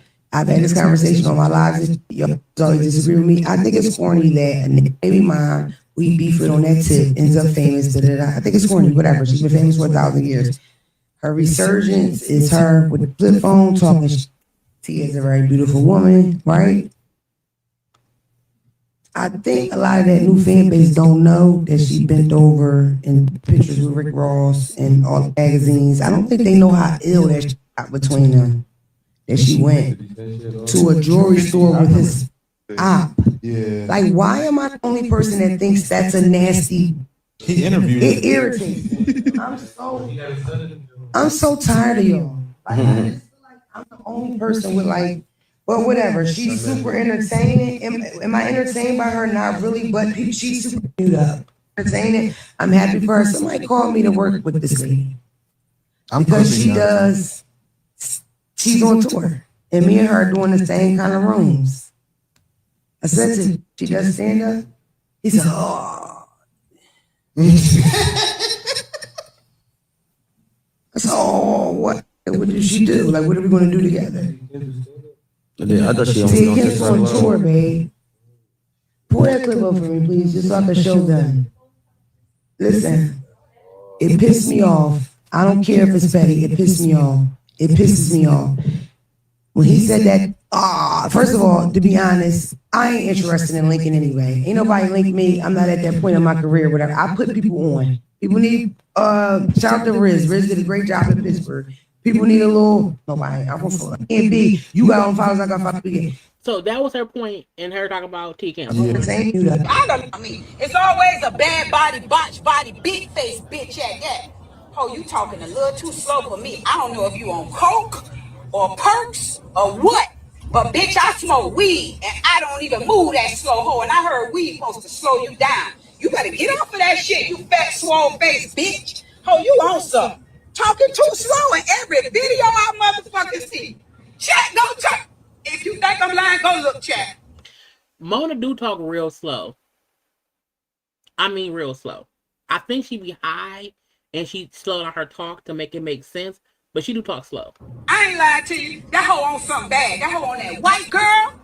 That white girl, Christina Aguilera, and on that hoe on them percolocers. Bitch, you on one of the motherfucking other hoe. Gots to be. You better get off that dope hoe before you can talk about me, bitch. Like I said, I'm very ignorant, bitch. And I get dumb as a motherfucking plum about my motherfucking name, puss asshole. Now keep my name out your mouth, bitch. And talk about your shows you can't sell out. Puss asshole only get 20 people in the room. Worry about my flip phone. See, bitch, I mean, it's all I looked at a couple videos of you talking about me. 1 minute you're loving me up because Cash Dollar, you a groupie. You're a groupie hoe. You's a groupie bitch. That's what you is. And see, you might be one of them old ugly red bone hoes that wish you were bad like me. And probably looked up on a baby daddy like mine. I know. I already know how you hoes, how some hoes feel. I know. You give me that jealous asshole. Stay over there. Sit over there around all them niggas and suck they dick. Or whatever you doing over there with Joe Budden and them and the button dicks they got. Cause pussy hoe, I don't know you. My fan base don't know you, bitch. And we don't want to know you. And none of y'all better not go over there and check that whole shit out. That boring asshole. Man, hey, Joe Budden, if I was you, I'd get rid of that bitch and I'd go get Jess Hilarious or something. That hoe there ain't funny, man. Talk about don't call her white girl. You good? I done look. First of all,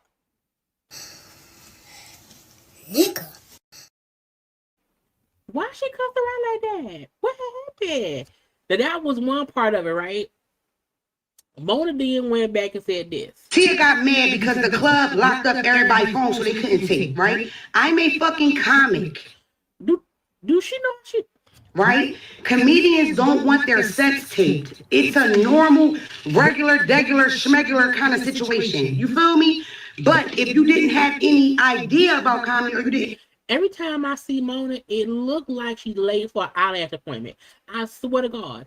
Every time I see her, I feel like I want to pluck out her eyebrows and then put them back in the right spaces. It's like, is she missing eyelashes for a reason? I don't know. You know how to do stand-up, or if you really never did this kind of showbiz shit, you would say something stupid like, why the fuck y'all lock their phones up? Y'all can't screen record me. Y'all can't screen record me. It irritated me. I feel like you purposely talking like you want to sound ignorant, more ignorant than you already sound.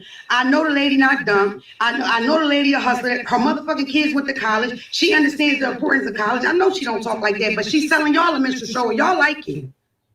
She's selling y'all a minstrel show and y'all like it. That's cool. Again, I'm not trying to bring y'all to me. This lady run TikTok, this her egg. I'm not running no social media site. I don't have no, I can't say the gram is mine, TikTok is mine, because I happen to have a talent.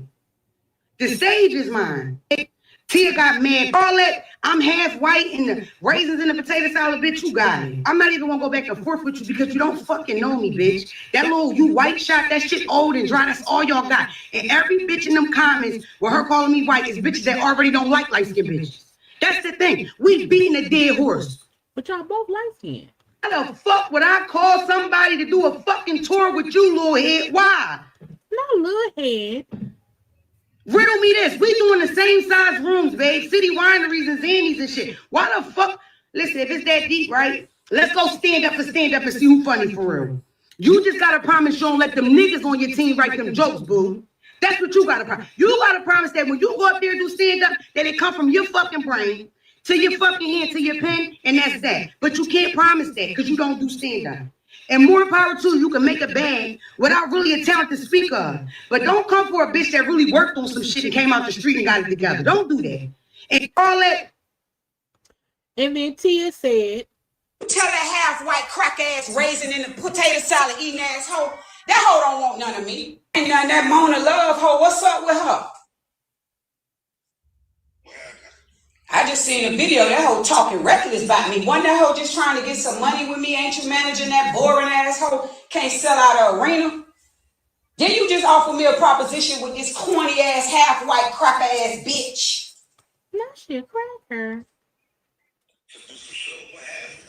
The hoe on something talking about how I went and did something with 50 Cent. Tell that hoe, first of all, don't talk about nothing 17 years ago, hoe. And the hoe don't know what caused me to go do that. Tell that pussy ass hoe, that hoe can't even sell out. That hoe need to talk about me to get some motion. Didn't you just have that hoe in San Antonio somewhere? That hoe couldn't have 40 people coming to motherfucking in the comedy club. I'm just keeping it real, Ty. Let's keep it real. You tell that half-white crack-ass raisin in the potato salad eating ass hoe, that hoe don't want none of me. I slap bruises in that bitch face. Tell that bruises bitch I done seen online crying before. I don't know what fuck. But now I'm gonna dig down in this whole shit because it look like this whole needs some topics before Joe Budden and them get rid of that bitch. Tell that half-white crack-ass. Tia is a comedian, young T, right? Rick Ross' baby mom, right? Never. I don't I mean, I don't even understand. Oh my god. That made my head hurt. Okay, I have two opinions. Okay. Two things can be true at the same time.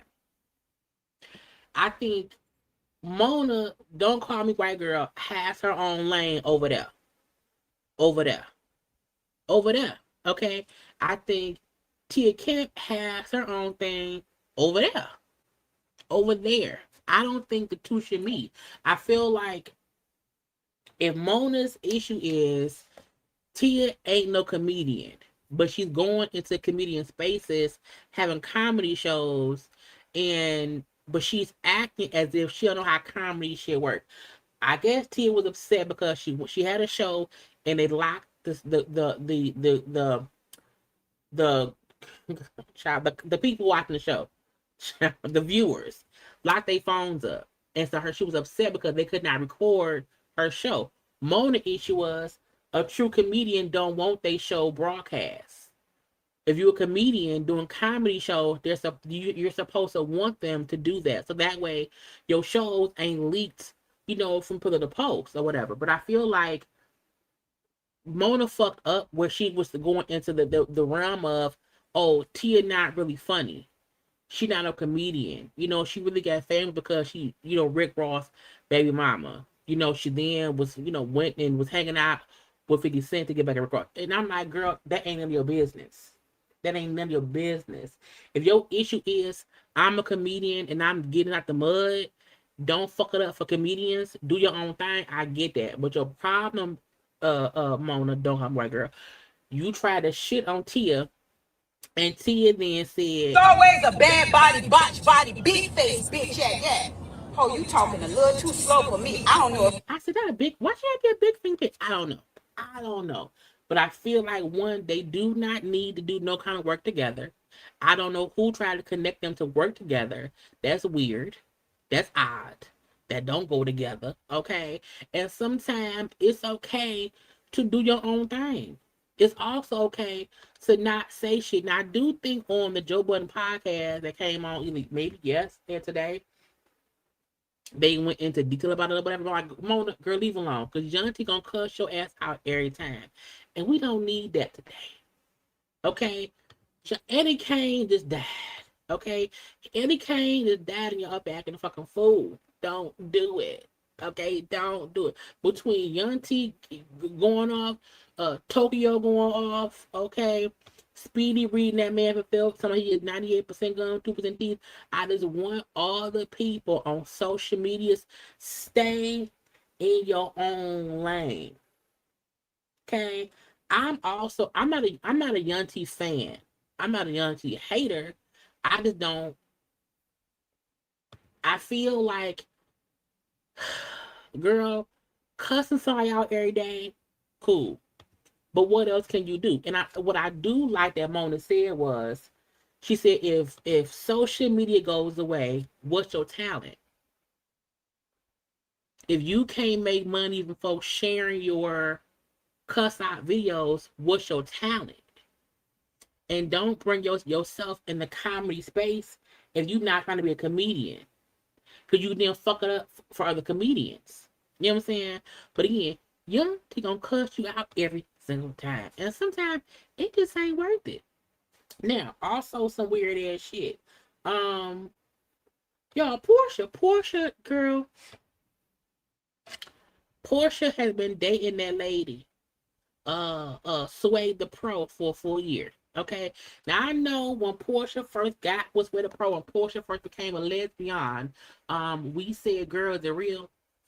Because Porsha had a tendency to start dating somebody for a day or two, be in love in a week or two, get engaged in a month or two, and then broken up in a year or so. So this time Porsha said, I'm a lesbian, okay? And maybe Porsha's way to get things done is to be with the ladies. Okay, maybe Portia's issue was this whole time she had penis in her life and she vagina. Okay, she did not need the penis. Okay, she needed the pussy. Okay, and maybe that's why nothing worked out before. Maybe she was supposed to get with Dennis to get Pilar. Okay, because you couldn't get Pilar with another vagina. Okay, two coochies don't make a baby. You can adopt a baby. You can't make one. Okay, because the four lips don't add up to babies. Okay, so maybe Porsha was supposed to get with Dennis to have Pilar.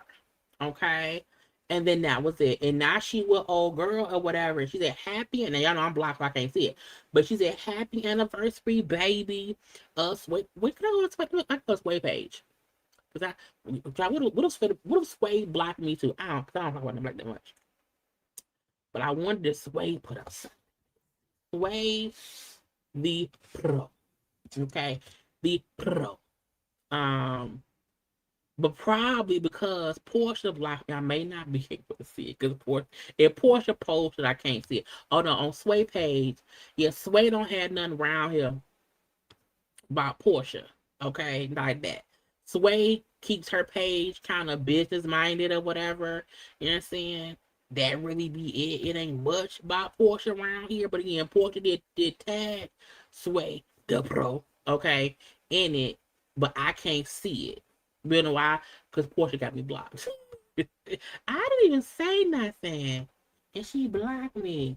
Anyway, again, she said, happy anniversary, baby. Sweater Pro 822. I love you. Cheers to many, many more.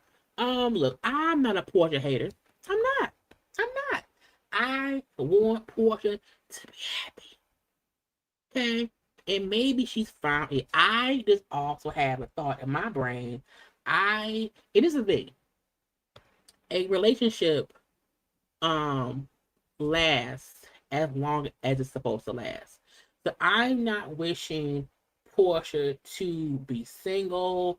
I'm not waiting for them to break up. I just feel like Porsha has had a habit since once her and Cordell divorced and Porsha moved on with life.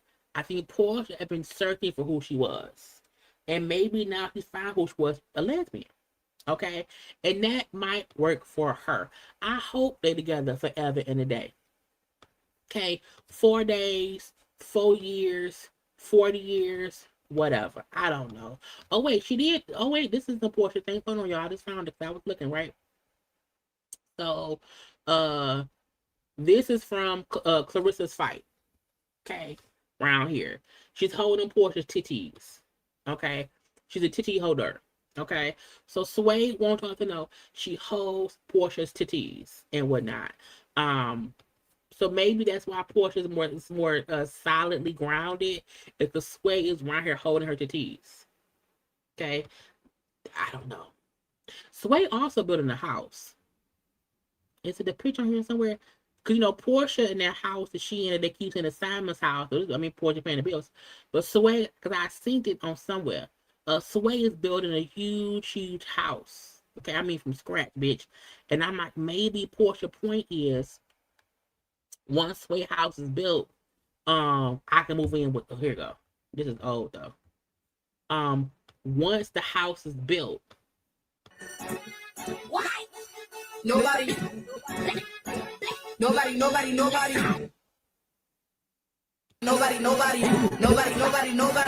A whole house.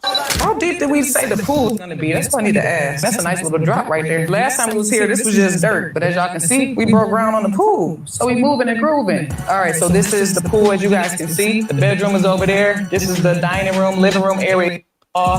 Overlooking the pool, so we'll be able to see the pool from every room. That's the game room and everything over here. The other bedrooms are on that side. That's the master on this side. And the pool is gonna be a real nice design. We probably gonna have McKinney Estates somewhere along the pool. It's an infinity edge pool. We have a cold plunge that's gonna be on one of these sides. I gotta look at the plan.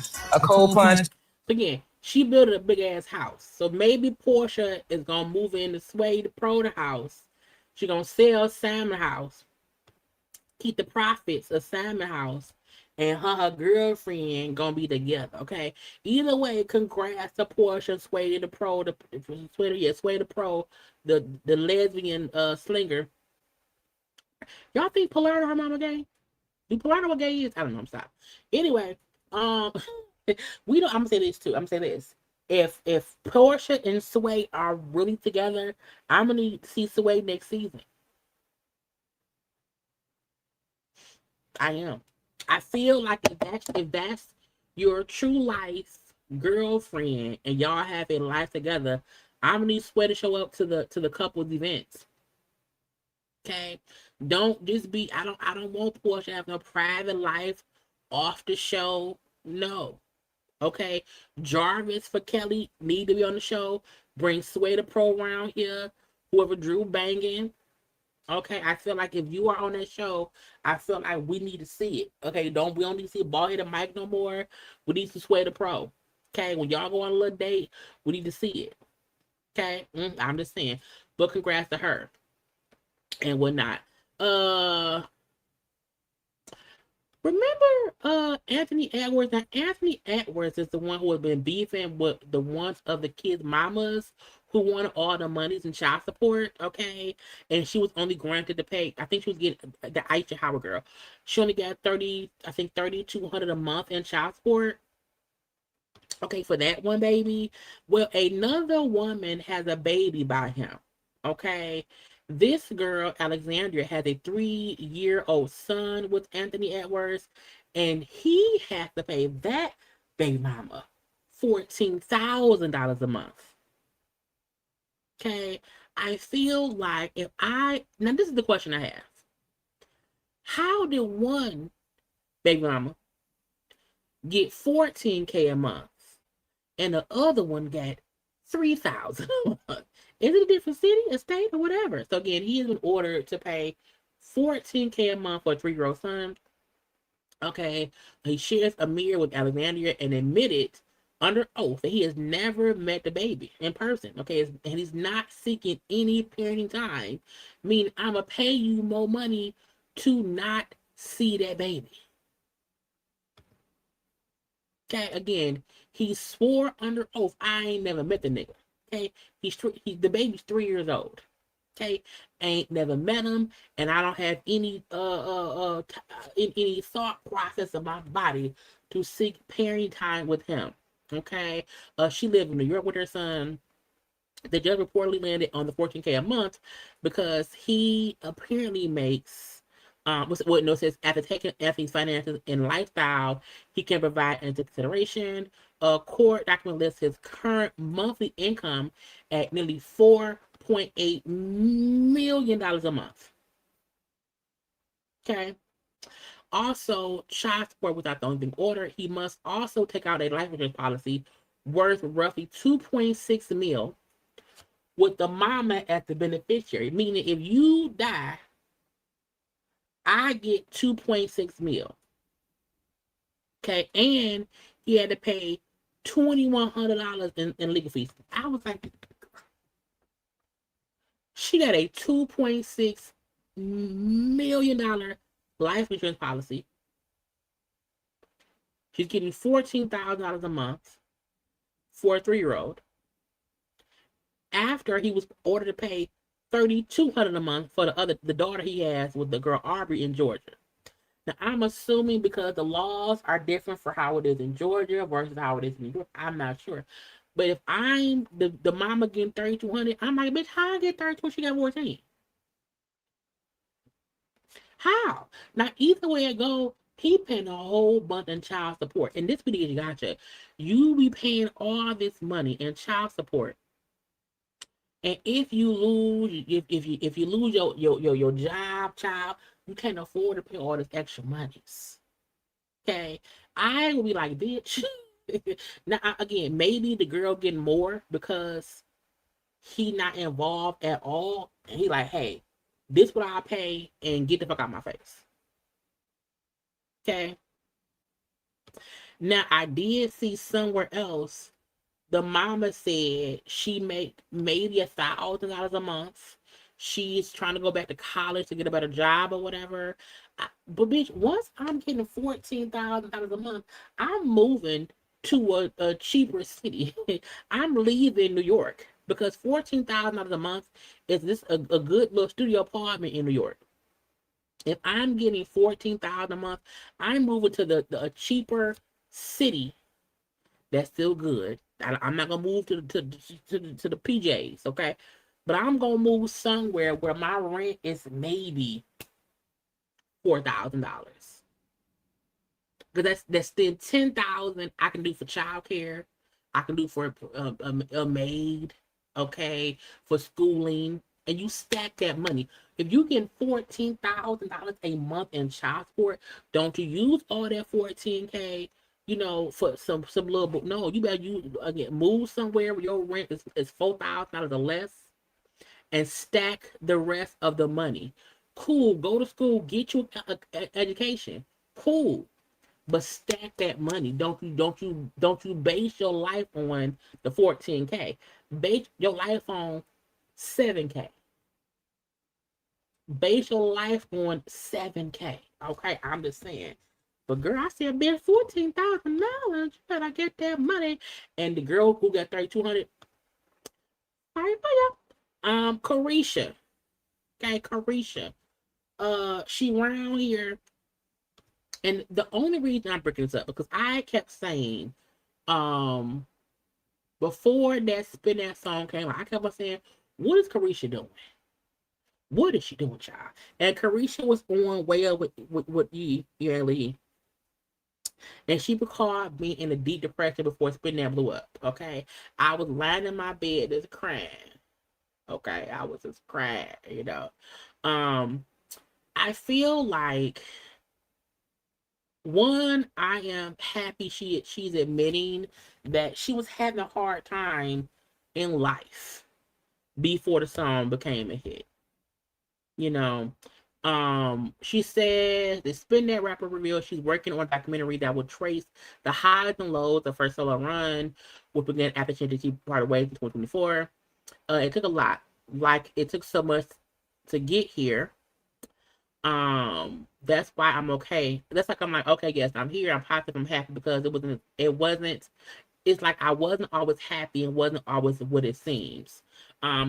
She made it seem like her life was amazing. I got money, I'm rich, but I don't need y'all.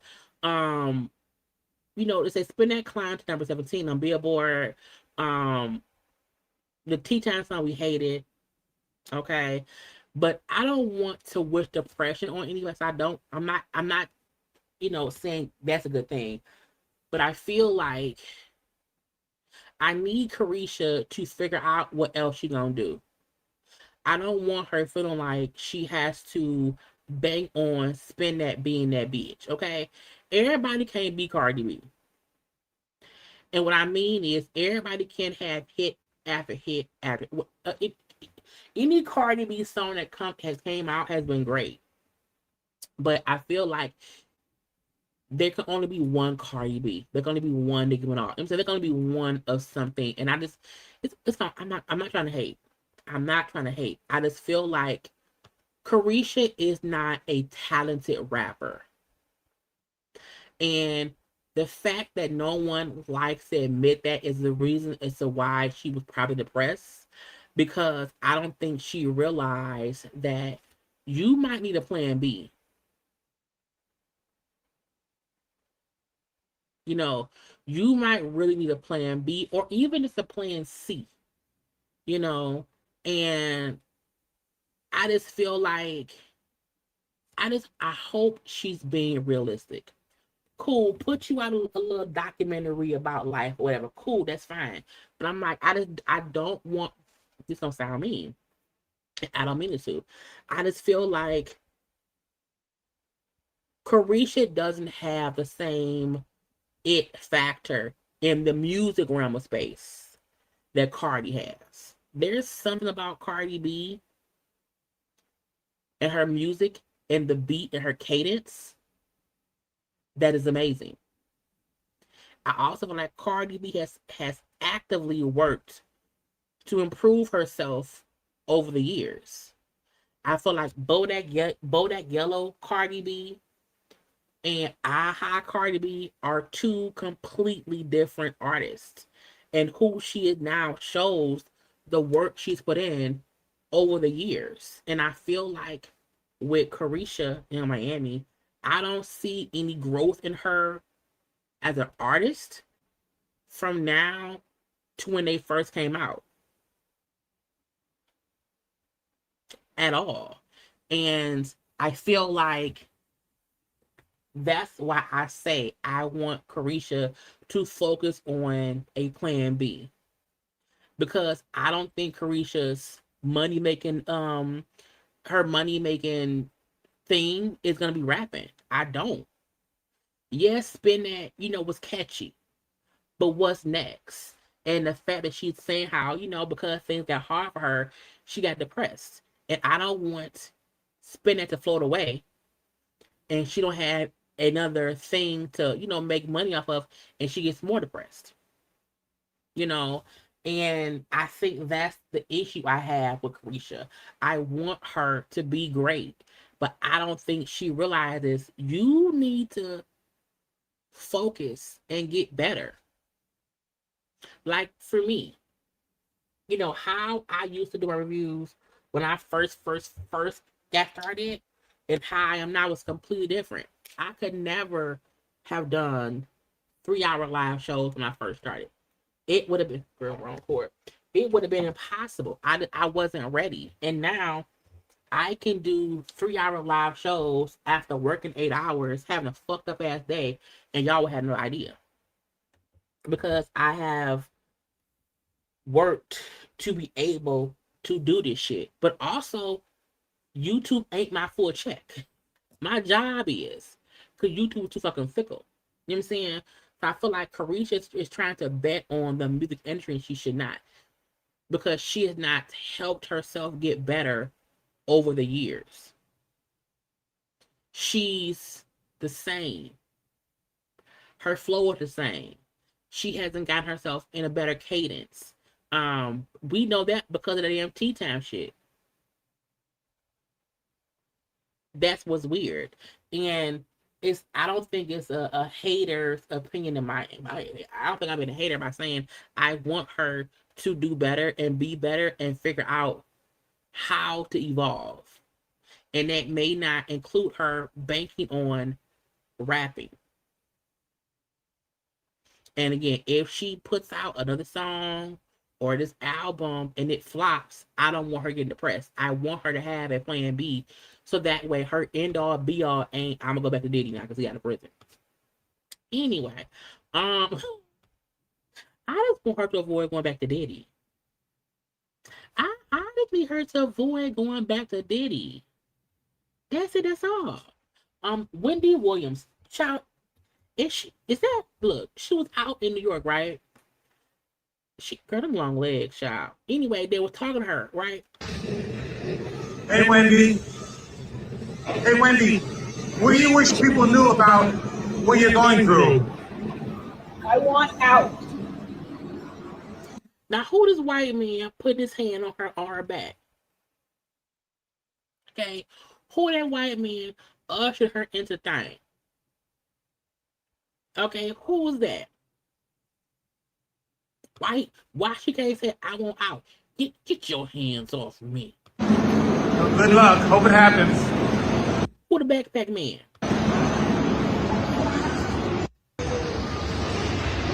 Hey, Wendy. Now it looked like she went out shopping, so that's a good thing. But why she can't go where she wanna go? Hey, Wendy. What do you wish people knew about what you're going through? I want out. Well, good luck. Hope it happens. That's part one.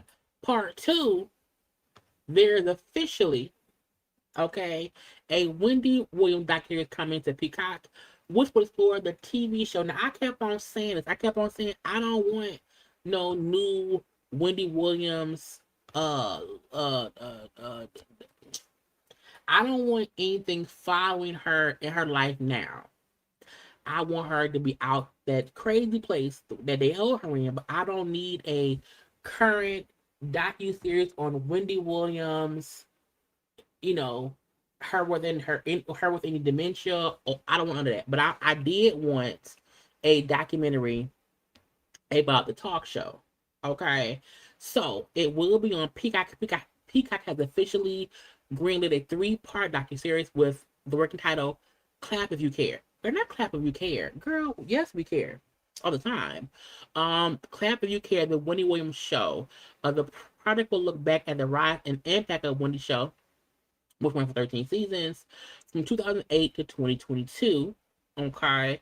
Now, Suzanne, who was the white woman we would see all the time in the front and whatnot, that's who's producing this. Okay. Suzanne Bass is one of the people who are behind the project. It's going to come out next year.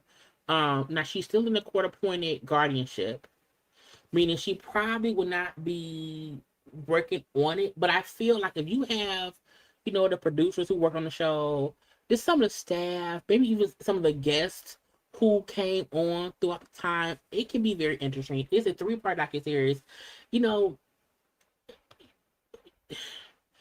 13 seasons of that show were epic. And a part of me feel like we need the docuseries, if you're asking me. As long as it's done right and it shows how amazing the show was. I just don't need the show to fully focus on the behind the scenes. Woody was hot. I don't want that. I think we all know behind the scenes, when towards the end, after Kevin had that baby with that lady, you know what I'm saying, things got weird. But I really want to focus in on how huge the show was, or even how hard it could have been working on that show with Wendy. I want all of that. I just don't want to focus on Wendy was high. I don't want that. I don't want that. I love a good docuseries. I love a good documentary. I love them. I think they're great. It just has to be done in the right way. You're welcome, Sweet Key. Yeah, it was really, really good. It was really, really good. Okay.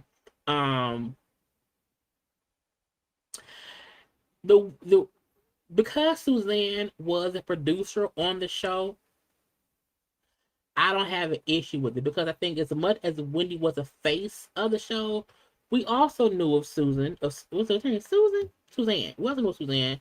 So that's why I feel like this should not be focused on Wendy Williams, but the people who made the Wendy Williams show is more than just Wendy Williams. And I think because of who Wendy is now, that's why I don't think she needs to be involved in this aspect of the talk show. You know what I'm saying? But we shall see. I'm gonna watch it and review it. But I'm pretty sure, I'm hoping they do it in the right way. And it ain't no bullshit. Congrats. Oh, chocolate. Congrats to Miguel. Miguel is his girlfriend. That's Miguel's girlfriend?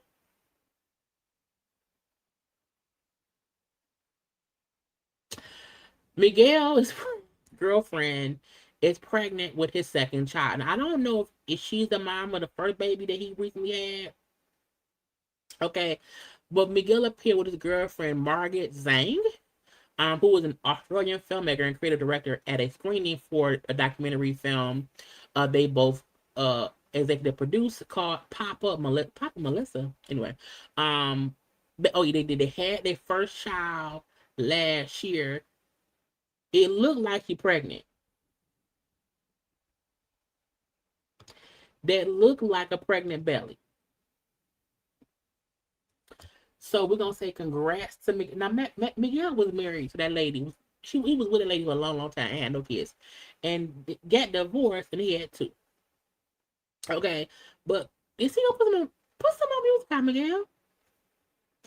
Miguel needs to do a versus. I just don't know what gets who. I was gonna say Lloyd, but they were not out at the same time. Anyway, congrats to Miguel on baby number 2. This is not a congrats. Okay. Is her name pronounced? I thought her name was pronounced Serayah. But because I rarely hear people pronounce her name, I never remember how to pronounce it. But I know who, because she was on Empire and whatnot. She's been in other things too since then, okay? But she's an actress. You know, her and JayBirds were together. A whole couple, had a baby, got engaged. You know, she used to date Jacob Lattimore, who played Emmett on The Chi. And they were together for a while. They broke up. And then we see her, she was with JayBirds. So they had been together for a couple of years at this point. Okay. They had been together for 3 years. They have I believe a son together. They got engaged last year. And all that. Now, what's crazy is we would see them together and they seem so happy and whatnot on the red carpet and black love and bloppy bloop, right? Well, she posted today. Hold on. Now, where's the post, child? Hold on. Oh, right here. So she made this post on her IG announcing they broke up. Okay, let me read it. It deserves a read. There comes a point in a woman's life when choosing herself is no longer an option, is necessary. Okay. After much thought, I made the difficult decision to end my engagement and relationship with the father of my child, Joey, okay, aka JayBirds, okay, aka Unique from the Raising Kanan show. I love deeply. Believe wholeheartedly in the life we're building and wanted nothing more than to protect our family. Unfortunately, I also had to face the painful truth. There have been repeated cheatations, okay, throughout the relationship, including during some of the most vulnerable and meaningful moments of my life. Meaning, he was cheating on me while I was pregnant. Okay, while I was up and pregnant and whatever, and birthing babies and being in love with him, he had been cheating on me. Okay, I share this not for sympathy or retaliation or to publicly tear anyone down. I share this because too many women are taught to question themselves before they question what is happening right in front of them. Okay, if your intuition tells you something is wrong, listen and look. We are always right. Okay, most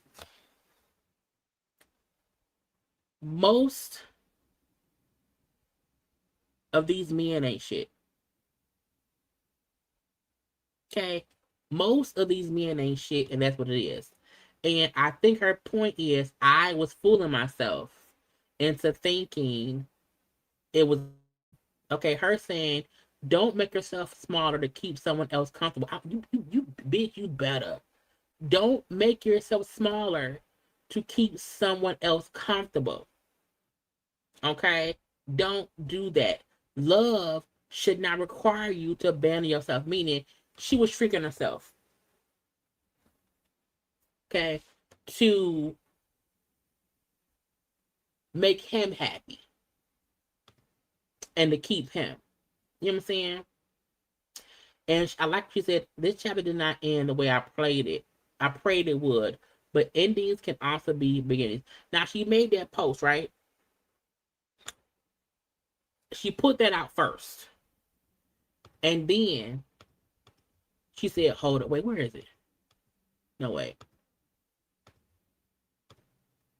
Come online, but this person needs to be shown for exactly who he is. And I am so fucking upset, and I don't know if one day I'll regret this, but right now I don't regret it because this person has been a literal piece of shit to me in private.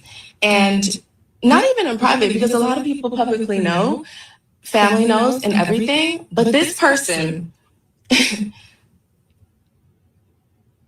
proposes to me, wants to build a life with me, has me move my life out here, cheats on me. I find out, continuously is telling me that he doesn't want that life, he wants me, da da da.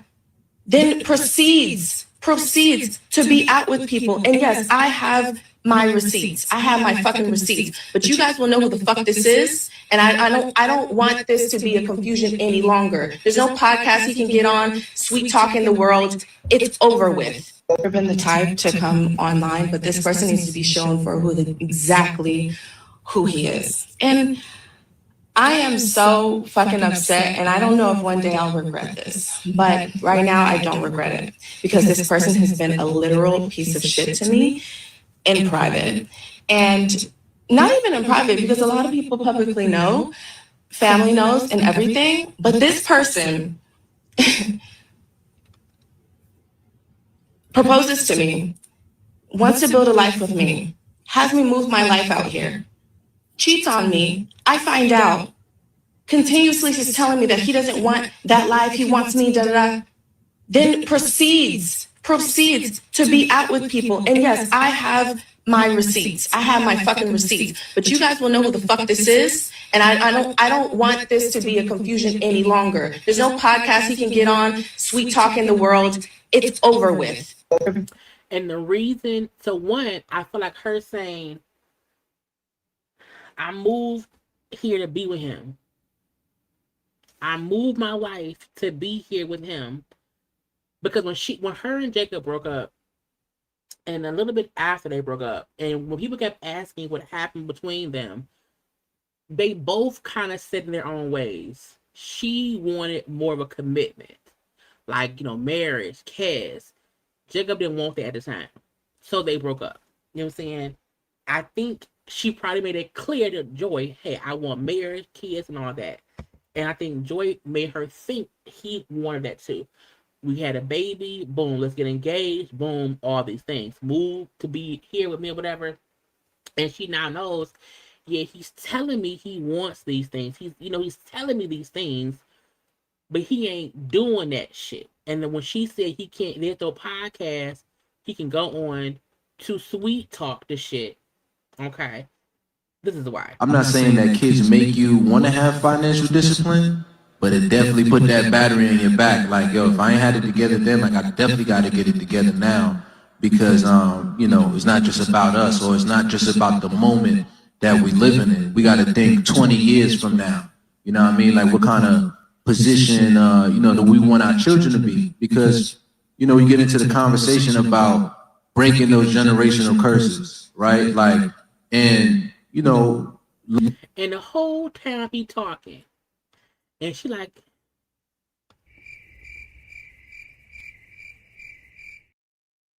this nigga. Oh, now you want, okay. Learning from the previous generation and understanding what we don't want to repeat, what we want to keep, or what we want more of, and I'm gonna cuss your ass at the house because you up there faking it. Working diligently to give our children or pass our children more, better opportunities, because, I feel like for our generation, when you find success, is a lot on us in our community. It's a lot to hold. Again, our white counterparts, a lot. On the pod, you know what I'm saying? On the podcast, oh, better life, blah, blah, blah. I think her point is, I was believing him. I'm sitting here hoping that what he's saying is true. I'm hoping that he does want us to be a nice, happy family. I'm hoping he ain't cheating. And when I caught him cheating and said, nigga, he then told me, I'm sorry, baby. I want you. I want life with you. You're all I can think about. Okay, you, and only you. and you're believing the bullshit. You believe the bullshit. You know what I'm saying?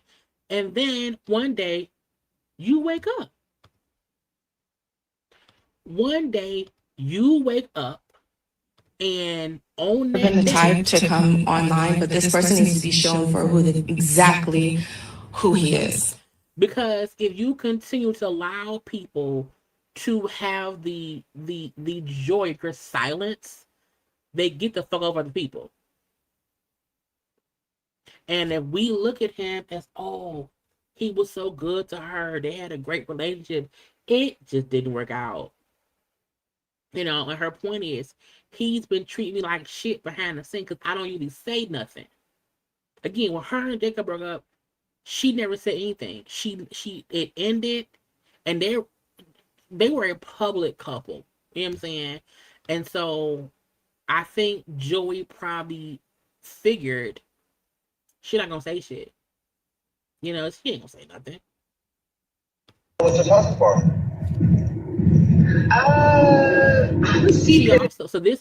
She's also post. Hold on. Been the type. This is her posting a recording of him talking to some other woman about them. House party.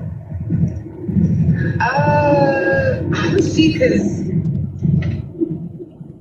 it's a really hard spot to get in, but then Sean, the resident team that I got you guys in for 7, but I need to text everyone back and see, but it was going to be around like 7-ish. And then you'll come after, right? Yeah, or before, or we might not even go there. Oh, this is him talking to another girl to meet up with another girl. I can text them back and see. Well, yeah, just let me know. You know what? What time are you going? I'm gonna be there for I'll be there around 4:35. Oh, okay. Okay, I'll let you know if I cancel the movie. I'll be around. I'll hit you up. I'm gonna be out, and I'm either gonna see the movie and not go to the pasta bar. Either way, I'll come to Williamsburg and see you. All right, bet. All right, my love. Love you too. Not you love her. So she posted on her stories and then she deleted it. So there was another clip I saw, but I think I already deleted it off my thing, where the conversation is him talking to some other girl about them. And he was like gossiping to the girl about him and Serayah. And the girl was something like, oh, well, yeah, because, you know, y'all together and it can be weird. And this and that. But it's like, why would you be talking to another female about what you're going through with your girlfriend, fiance? And so I think her point was, he was being completely disrespectful to me and talking shit about me to the people and treat me like shit. And I don't like it. I don't like him. And again, we don't know his side. We only know her side. Okay, but you know we're gonna side with her. Because I just feel like she would, because of how she's handled things in the past, she's usually a very quiet girl. You know what I'm saying? She has never come out and been in any drama at all. So I do feel like her making the decision to speak out against what happened between them gives me, she ain't lying. She ain't lying. And it also prevents him from trying to make her the villain. If you have done these things to me and I'm now tired of accepting it, I'm gonna air you out enough to say, bitch, Been the time. Forget you, okay? We broke up, yeah. It's over, yeah. But I'm not going to allow you to make me look like the villain, you know? So, yeah, when women, I have never, when me and my ex, one of my exes, when we were going through some things, and a friend of mine, we had a mutual friend. And when I found out they were having conversations about me and him, oh, bitch, you ain't shit. and neither is he. Because how are you talking to me? You're my friend, but you're having conversation with my nigga about me, bitch. Fuck you and fuck him. You know what I'm saying? So I feel like when there's a female who is talking to, unless that is your female friend, and that's just your best female friend, I get that part. But you just out talking to random bitches about me. You not shit. And I don't like you no more. Okay? And I feel like she maybe needed this wake up call. To not go back and to not forgive him again. Because like you said, he cheated in the past and I tried to move on from it. And that shit ain't work, bitch. Chris of the Browns. So Chris Brown was sued by the housekeeper. The housekeeper was granted, 12.9 mil. Okay. And she kept telling y'all, I want my monies. Okay. Chris Brown dog attacked me back in 2020. I didn't get a judgment in court until 2026. I'm not waiting, not man of the day, to get my money. Okay, he's rich. Okay, he's riding around here in cars and planes and jewelry. Okay, and shit. I want my 12.9 mil. And so at first, Chris kept trying to block her from collecting the 13 mil judgment. Okay, but per TMZ, an LA judge granted Maria Avila's request to assign money that Chris Brown earned from a tour, tour and royalties to go towards the lawsuit, meaning money that's supposed to go to your bank gonna come to mine. Okay, if you were used to getting your little 10,000, 20,000, 50,000 checks here, there, and everywhere, nah, bitch, it's coming to me. And in this aspect, a percentage of royalties and checks should go to her. That lady is disfigured. Okay, when you are held liable for something that happened on your property because you had these big ass dogs, that's on you. Okay, that's why everyone needs to have a good ass insurance. Okay, in case some shit happens, it's covered. But I don't feel like the lady should have to wait to get any money. Now, I'm not saying take all of the man's money. Okay, but some of the tour income, some of the royalties will go towards the judgment, and it should.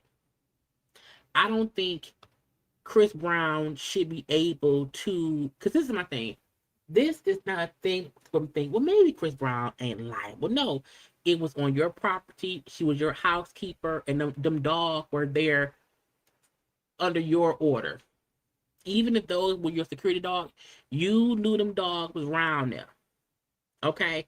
This is not a thing to where, oh, a person wasn't hurt at all, and maybe they just scared a dog. Now, no, that lady was permanently disfigured on her face and her arm. Okay? You owe her that money. You know what I'm saying? Give it to her. So I don't feel like it's anything wrong. Again, I don't think all of his income should go to her. I do think a percentage of any income he gets should go toward that judgment. If he get 100K in from wrong royalty, 30K should go to her. Or 50K should go towards her and whatever else. You know what I'm saying? Again, I ain't saying all of the monies, but I'm saying a percentage of what he gets should go to that damn judgment. Okay? Like child support. Payment plan. Get it together. I'm BK Michelle probably last. Lil' Kim. Excuse me.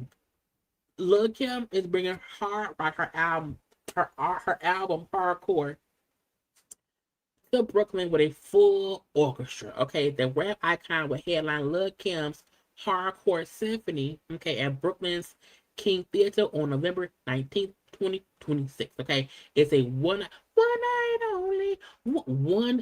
only.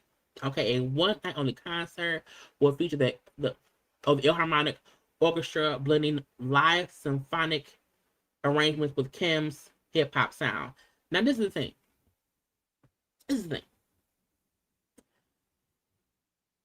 I don't think this is because it's not Kim rapping, right? Hearing Kim's music played over an orchestra, I think would sound great. But I'm like, I need Kim to. I don't need Kim dancing. I don't need it. I need it to be classy. Okay. It says the performance will celebrate the legacy of Kim's groundbreaking 1996 album. Hardcore will also incorporate some of her biggest hits. Per the promotional details, fans can expect orchestra versions of classics including "Crush on You," "Big Mama Thing," "No Time," and "Not Tonight." Okay. A black tie event. Doors open at 8. Formal attire required. I mean, if you're gonna go around there, don't you be round there in no blue jeans. Okay? Don't be round there in no blue jeans. Okay? Dress right. Kim deserves this. Okay, she does. Again, but I need Kim because I feel like Jeezy and Rick Ross has done something like this. I just wonder what Kim be like rapping along with it. Because sometimes Kim be sounding different. So, Kim, I need you to go practice. Okay, go rehearse. Okay, go sit down somewhere, get you a good stylist. Okay, to put you. No, look, Kim looks so different now. That's so crazy. But I just need Kim to go sit down somewhere and get herself prepared to do this if she's going to do this. Because she has the hit. She does. I need her to look like herself and to be 96 Kim. Okay? But I don't need the extraness. I don't want Kim coming out looking like a leprechaun. I want her to have a good stylist. I want her makeup to match her face. I just want all the good things to go down. And so that's what I'm hoping for. Okay, that's what I'm hoping for. Child, who else I gotta get to? Oh, I got 20 minutes left. And then it's bedtime. We did Joey. Bam. We did Carisha. I gotta get to Kim. Oh, okay. Hold on. I be forgetting, child. What Joseline? Joseline Hernandez. Joseline Hernandez. I saw this. You know, Joseline is pregnant with a baby. Okay, her and Ballistic Beats are having a baby. You know, so she and him had a whole, I guess, a king and queen kingdom themed baby picture thing. And Joseline looks great. Okay. I need folk to see Joseline look great. But y'all, okay, I'm messing up petty. I was like, is it me? Or is her daughter too old for them socks? I just felt like if you were having the king, queen, princess theme, I'm upset that y'all put the little girl in the fucking socks. I'm like, that girl, she too old for them socks. And not only that, why are you and him in blue? And maybe because she's having a boy, why the fuck is Bonnie Bella in white? And why is she in Easter socks for a 5-year-old?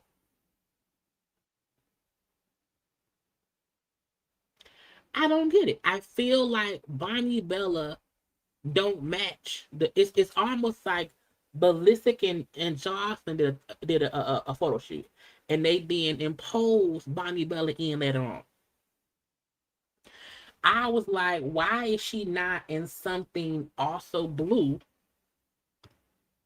You know, and gold, like this her thing is blue and gold and whatnot. Okay. She looked off. Again, like someone said, hey, put her around there. Yeah. And I'm like, who the fuck said yeah? Put them socks on, the slouch socks. Yeah, the Easter night. This how I dressed when I was 4.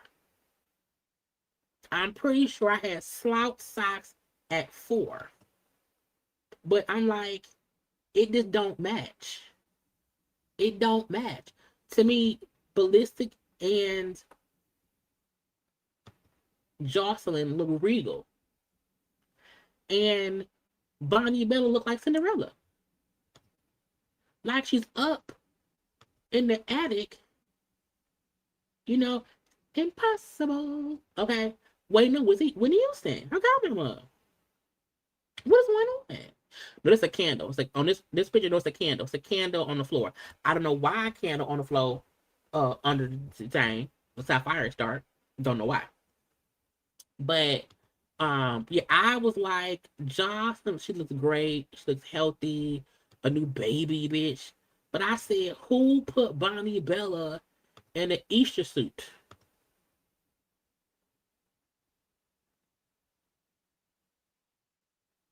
Who did that? Who did that? I'm like, I think it's a boy as well. But I'm like, Bonnie should have been in a blue dress with her own crown on her head.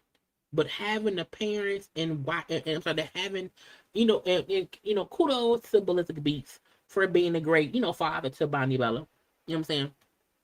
And stuff. But why did no one say, hey, why is she not in blue? Why is she not in blue and gold? Why is she in white? Why is she in them socks? Why is she in Easter shoes? She don't even look, her dress don't even look expensive like her mama and the daddy. I'm just saying. Now we know this Stevie face. That's fine. Okay? We don't care about that. She's a beautiful little girl. But why would you not put that girl in some kind of... There are many ways to dress the young princess of the kingdom that matches the queen and the king of the kingdom as they await the possible prince's delivery.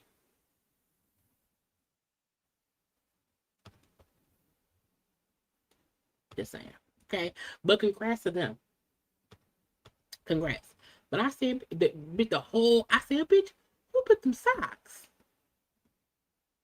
Why would y'all put them socks?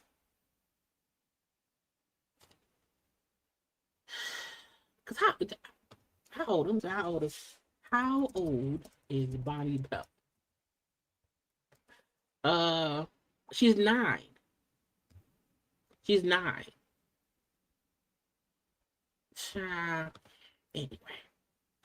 I can't wait to see the new baby though. I think Jonathan off that shit now. Cardi B is rumored, reportedly, allegedly, in talks to host the 2026 MTV VMAs.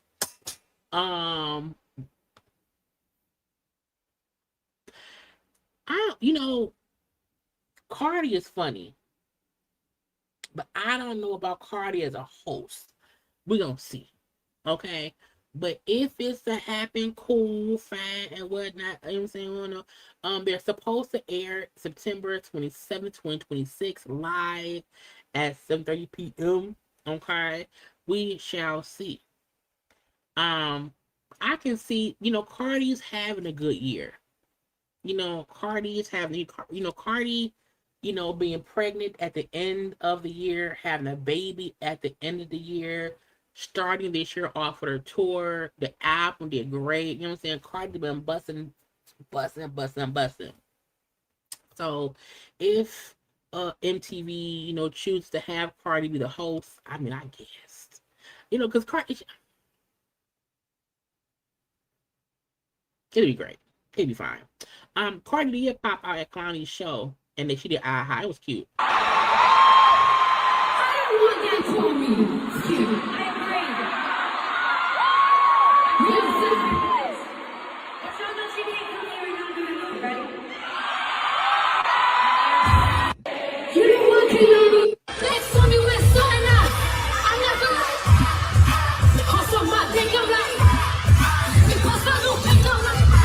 like, bitch,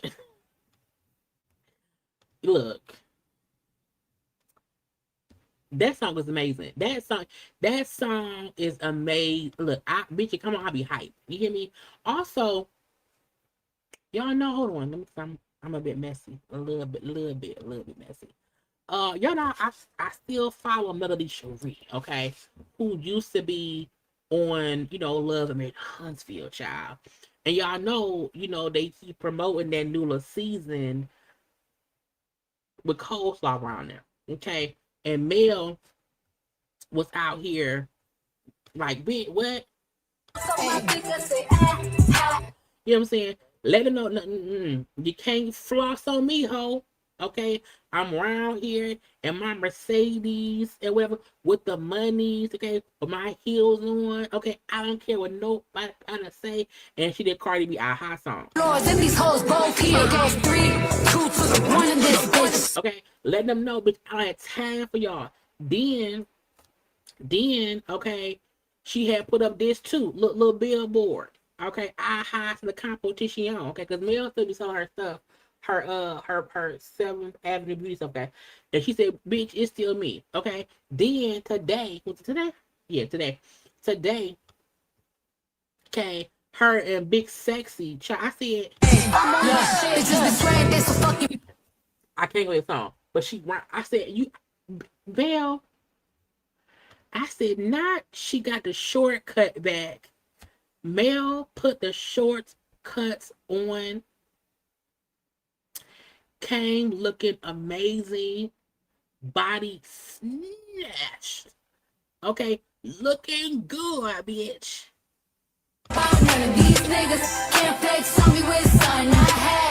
Okay, meaning you can't, you know what I'm saying? And I feel, I feel like this is her saying that to not only Martell and the coleslaw, also to Carlos fucking King. Because Carlos is up here promoting that new fucking season and trying to use coleslaw on there now with Martell as the get you gotcha. And I don't think they're doing that to Mel. Let me make it clear. I don't think they're doing that to Mel, but I do think having the show I helped create and I left because Carlos King refused to fire a toxic, abusive psychopath. Carlos King chose to not only keep Martell employed, but bring a little harlot on the show. I think Mel's point was, bitch, you can't front on me with something I already had, and I left. Bitches, aha. Okay, I still look good, bitch. You know what I'm saying? And Cardi also commented that, but yeah, Cardi said, yeah, you bitch, you better shortcut. Now I think that may be a wig, a weave or whatever. I don't think she cut her hair off. I don't know. But Mel said, bitch, I'm the one in the two. Okay? I'ma give you what you want in this bitch. Okay? And I love the fact that she's saying, no, bitch, not today. I'm still the one. Okay? So in case y'all are wondering, Mel is saying I'm still that bitch. Okay? Kiss my grits. Anyway. Y'all all off topic. Let's get to hold on. Wait, what I got left to do, y'all? I be forgetting, girl. Okay, wait. I did Cardi. I did Porsha earlier. I finally came Michelle. Okay. Kim. Now, when this story broke, I said, bitch, what? I said, bitch, what? Now, Kim Zolciak. Okay. I said, girl, Kim McCroy's oldest son, okay, Croy Jr., who's currently 15 years old, has been arrested, okay, and is still being held. Now, again, we know that he is a minor, and we treat minors with kid gloves, Okay. However, that does not stop us from having full-fledged conversations about what's being said. Okay. So Kim and Croy's oldest son, Croy Jr., KJ, they call him, okay, has been arrested. Now, when was he arrested? I want to say, when was he arrested, y'all? See, I be needing the full thing. Okay, yeah, here we go. So, Lil Croy and Lil Kim, okay, was arrested on August 17th and is still being held with no bond. And I said, Woody White, usually for the Caucasian kids, they get bond, they get protected, lawyer up and all that thing. So I was surprised that one, he was arrested again on August 17th. He's been held with no bond. Okay. His next court date is not until September the 8th, meaning he will be in jail until then. And so that made me wonder, that's weird. Okay. Now, the alleged incident happened on April 23rd at a Lifetime Fitness in Alpharetta, Georgia. Let's go to the report. Hold on. I found the news story. Okay. On the thing. In the spotlight tonight in connection to a teenager's arrest. The 14-year-old is accused of committing serious sex crimes inside a local gym. New tonight, his attorney is giving insight into his defense. Channel 2's Courtney Francisco is live at Lifetime Fitness on Morris Road in Alpharetta. Courtney, that's where police say this happened. So remember, at first when the news first broke, people thought that I'm so tired, guys, because I keep rubbing my face, keeping woke. The people first thought they were saying this happened at the school. And that they're like, how would school have a sign? It did not happen at the kids' school. It happened at the gym that people go to. Now, this is the police report that says a girl told officers it happened here near that pool area, and I spoke to customers out here about it tonight. Outside the Lifetime Fitness in Alpharetta Friday, customers were just finding out the teen rape accusations they've read about online are connected to their gym. I was honestly shocked. Alpharetta police started investigating the case in April when a girl showed up at the hospital for help. Officers said she told them a teen at Lifetime on Morris Road sexually assaulted her in a family changing room near the pool. All families do come here. On Monday, nearly 4 months later, officers arrested Coy Bierman Jr. So I wondered if the girl reported it back in April. It was a 4-month investigation. And I was like, for them to investigate for 4 months and to arrest him and to hold him with no bond until September, I just wonder, what evidence do they have? It gotta be good. You know what I'm saying?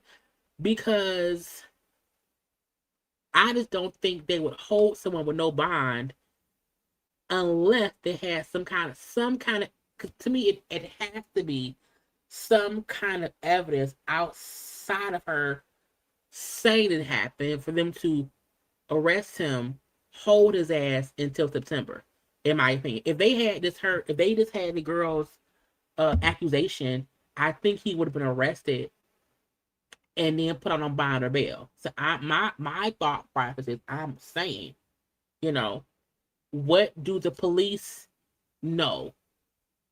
Okay, that caused them to get an arrest warrant, have him be arrested on August 17th, and that was a week ago, and he's being held with no bond until September 8th. The case grabbed attention after police charged the 14-year-old as an adult with aggravated sexual battery and aggravated sodomy. Then his connection to the reality TV world surfaced. His mom, former Real Housewife of Atlanta Kim Zolciak, came downstairs but did not answer the door for comment. His dad, former NFL player Coy Bierman, did not answer either. The teen's attorney, Jason Sheffield, sent a statement that said, "My client is 100% innocent. Passed a polygraph. Detectives found no male DNA." He accused the girl of lying about assault before, writing, "Sadly, these false allegations are a desperate cry for attention and are motivated by my client's past rejection of the alleged victim's unwanted advances." Now, we can play devil's advocate. We can say, is it possible that she's lying? Yes. It's also possible he lied. Okay? We can say that it's possible that she liked him and he said, "I don't like you." And he then said, "Oh, he took it." You know what I'm saying? Yes, that's possible. Also, it's possible that he did it. Customers out here tonight said they feel safe about security. Lifetime has not responded to requests for comment. Bierman's next court date is September 8th. Reporting live in Alpharetta, Courtney Francisco, WSB Tonight. I know you're...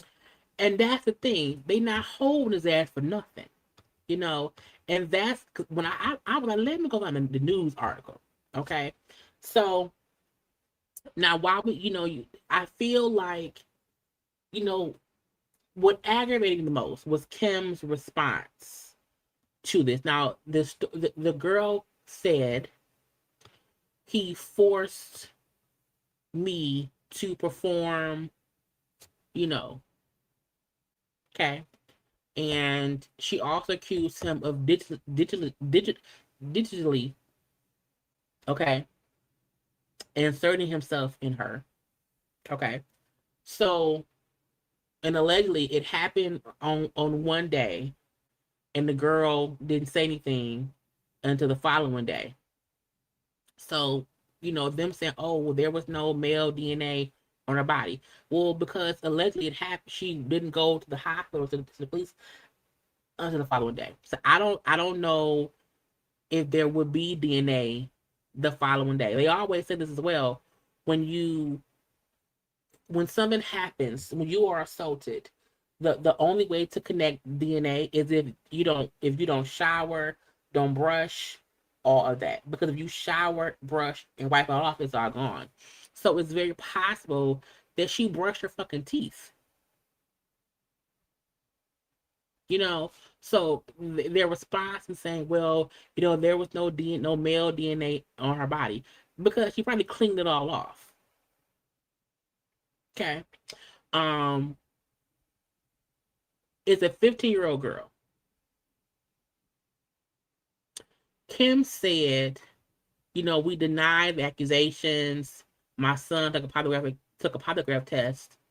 He passed. And she then said, false accusations can have devastating consequences not only for the person being accused, but also for genuine survivors of sexual assault and abuse. Every legitimate allegation deserves to be taken seriously and investigated based on the facts and evidence. At the same time, no one should be publicly condemned based on solely an accusation. Remain confident that the facts and evidence it was somewhere else where she said something to the effect of, my son hasn't had any contact with that lady or that woman. Trying to make it seem, I'm like, it's those kids. It's kids. And yeah, she said that the allegations being made against my son are nothing short of reckless and deeply troubling. He categorically denies ever being involved with this woman or engaging in the conduct she's alleged. I'm like, who called the 15-year-old who accuses their 15-year-old son a woman? It just feels as, and they also are alleging, well, she's accused others of this in the past. How y'all know? So it's weird to me when anyone's defense of their person is, well, she said something else before. When your point is to try to discredit the accuser, that's weird to me. You know what I'm saying? Because my thing would be, my son didn't do it, period. I don't care who else she accused of, whatever. My son ain't do it. I don't have to bring up she's accused 8 other men of, I don't care about them. My son didn't do it. Because my son didn't do it. You know what I'm saying? So to me, Kim's response being to go at the victim is stupid. I get it, defend your child, because if it was a child in my life, I would be defensive as well. But I would not attack the victim. I would say, hey, I asked my child, my person, they said they didn't do it. That's it. It's all. Let's go to court. That's also why I always, you have to instruct your children. Be careful, because we do know that people can falsely accuse people of things. Yes, that can happen. However, but you can also do some dumbass shit. So you have to try your best to not even put yourself in those kinds of situations. Because if Kim and them point is, well, the girl, like my son, and because he said I don't like you, she did whatever else. Why were they alone together? If you know a girl like you and you don't like her and she is trying to get at you, don't be alone with her at all. Because the implication can be crazy. You know what I'm saying? So my thing is, at what point did you say, oh, because he don't like her and she upset? When did y'all know that? When y'all find that out? Child. And the whole time the boy been arrested, it was pictures of Kim and Croy with their boyfriend girlfriend. So y'all son is in the jail, locked up for the S of the A. Okay? And y'all around here outside kissing other people. If my child is in jail for SA and can't get out until September, can't even go to court until September, you won't catch me outside in the streets kissing no goddamn. You wonder why I'm distraught that my innocent son is in jail? You ain't gonna catch me outside with my new boyfriend, with my new girlfriend. If I'm dating my ex-wife, new boyfriend, ex-wife, and vice versa, you ain't gonna catch me outside. You wanna walk with my son, my innocent son, is in the jail, accused of the S of the A. I don't have time to kiss my girlfriend outside in public at the all. And forcing, because again, they were in a co-ed shower at this spot, this gym or whatever, and the allegation of him allegedly, forcing himself upon another teenager is insane. And this to get you gotcha. If he's really guilty, it's a good thing he got caught early. Okay, if he's guilty, it's a good thing he got caught early. Now, also the lie detector test. A lot of courts don't accept lie detector test results. You know why? Because they can be faked. And in my opinion, if you ask somebody who don't think they did anything wrong, if they did something wrong, and they said, I didn't do anything wrong, to them, they didn't. To them, what they did was fine. So that's why most times the court of law don't take those into account, because it depends on how you look at things. If you think 2 + 2 is 5 and someone say it's 2 + 2 5, you say yes because you think it is, you ain't lying. So again, I want to know what's gonna happen at that September 8th court date, because what do the police and them know that caused them to investigate for 4 months, arrest him, and say, hey, we're gonna hold you with no bond until September? That's not regular, in my opinion. Usually, for any kind of crime, even murder, bitch, even murder, they will arrest people and then say, well, hey, your bond is $2,000. Bitch, $2,000? How that happen? So they know something that this little white boy who looked like his mom and daddy, okay, they know something. Because you can't hold my son with no evidence. Because I'm gonna get my attorney on it and say, why can't they release him on bond? What do they have that makes him such key? And it could be, he a flight risk. Kevin, they ain't got no money. They can't go nowhere. Now, also what's crazy, Kim's daughter, the older daughter, is getting married. What's her name? Is it Ariana? Brie? I don't know. Whichever the oldest one is, she is getting married. And I only know that because I was on the TikTok, and the sister, the one that's on the Bravo show, showed them taking the older sister on her like bachelorette party. I'm like, bitch, your brother's in jail for S of the A, and y'all on an island somewhere partying, bitch. I could never. Life would stop for us if my brother is accused of the S of A. I'm at least pausing until he goes to court. Cause how am I out partying? Woo! Yeah! Bachelorette party! And your brother's accused of the anyway, I digress. We'll see what happens when we go to court. Okay. Now, lastly, because I wish I had not added it to my thumbnail. But K Michelle is on the thumbnail. Okay. K Michelle, you know, the housewives of this is the last story, y'all. We got some time. 5 minutes. K Michelle and the girls of the Housewives of Atlanta. The Housewives of Atlanta reunion came on. Part 3 came on last night. And you know, it was what it was. You know, I feel like it was a good season. I hope all the girls come back. You know, they all get on fucking nerves. But K Michelle and Shamia still beefing. And child, K Michelle went on social media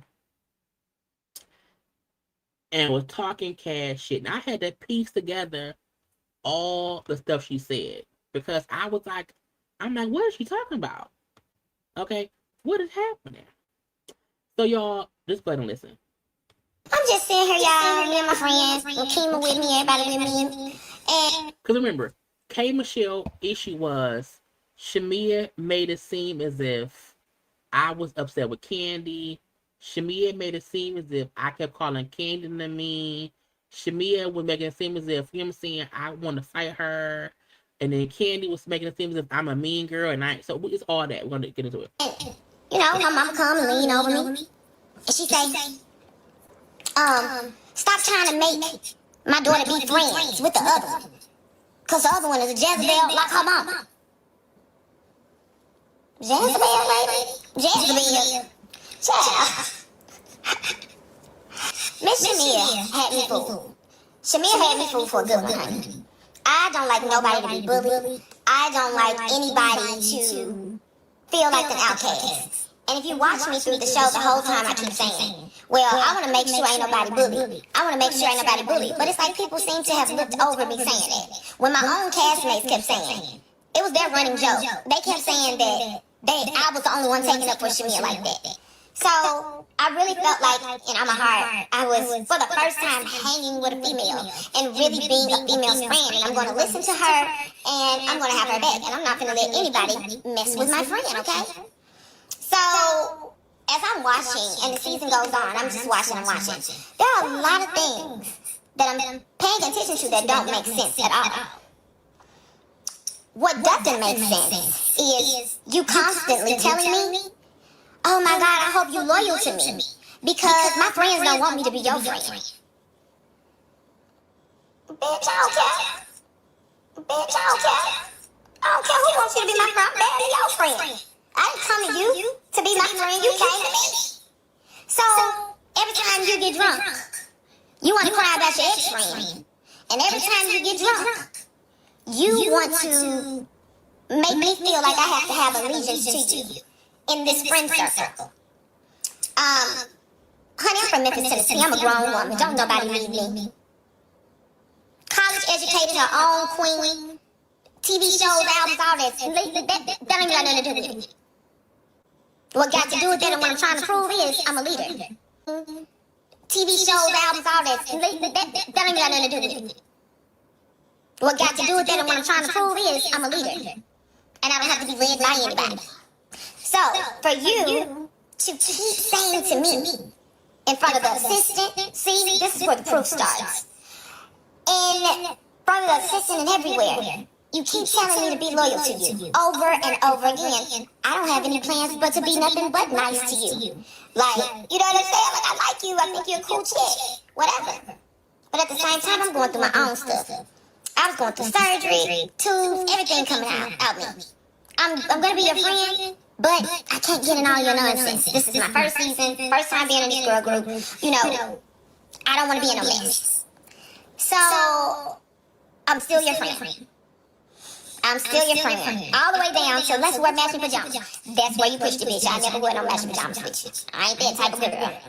So, I just started to know some things, like, within the friend group that didn't seem right. So, I backed away.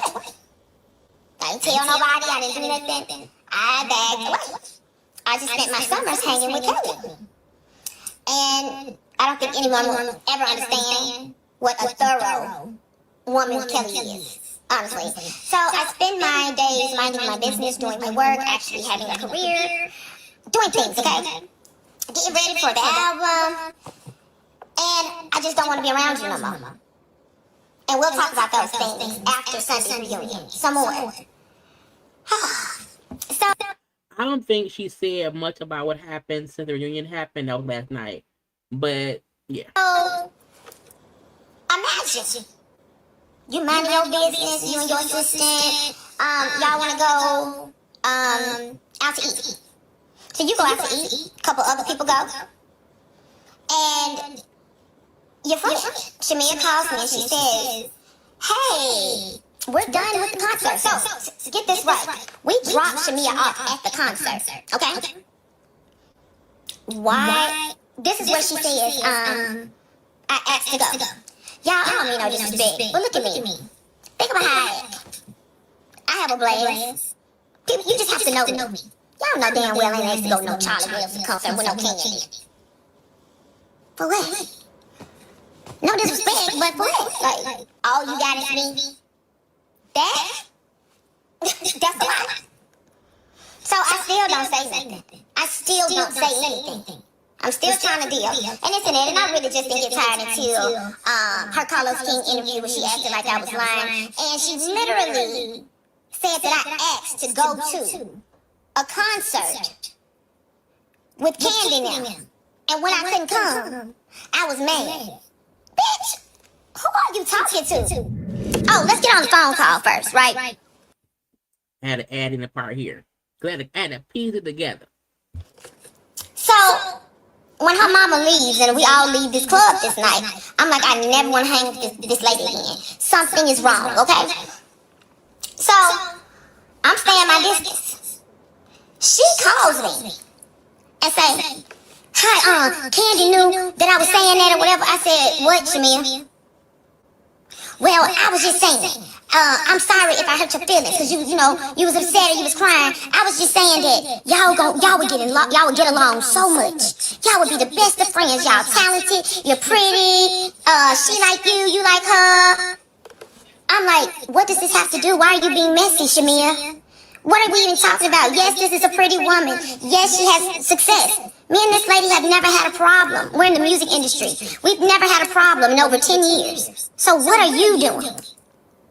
What are you doing? What are you doing telling her and telling them, Rashida and them, telling these girls that I want to hang with them? Out of all of these years, I done got away from them. You didn't come into my life. And you telling these girls I'm asking to hang with them? You out your fucking mind. You are out of your mind. So I'm telling her, I never said that. I never asked you. I never asked you to go to, I don't even talk about these women. Well, I'm sorry. You know she always sorry. I'm sorry. I just wanted us to be cool. All the cool. You wanted us to be cool. I don't have no problem with these women. But I don't want to be their friend either. And the one thing I hope that Kay is not lying about. If Kay's point is Shamia kept trying to get me to befriend Candy, Toya, Rashida, and them. If Shamia kept trying to play the middle ground and say, hey, I can probably get y'all to be cool, I don't think that's fair. I think Kay's point is, I don't like them girls, and they don't like me. It's cool. I don't have an issue with them currently, but I also don't want to be like friends with them. I think it's fair for Katie Show to say, hey, don't try to make me their friend. Okay?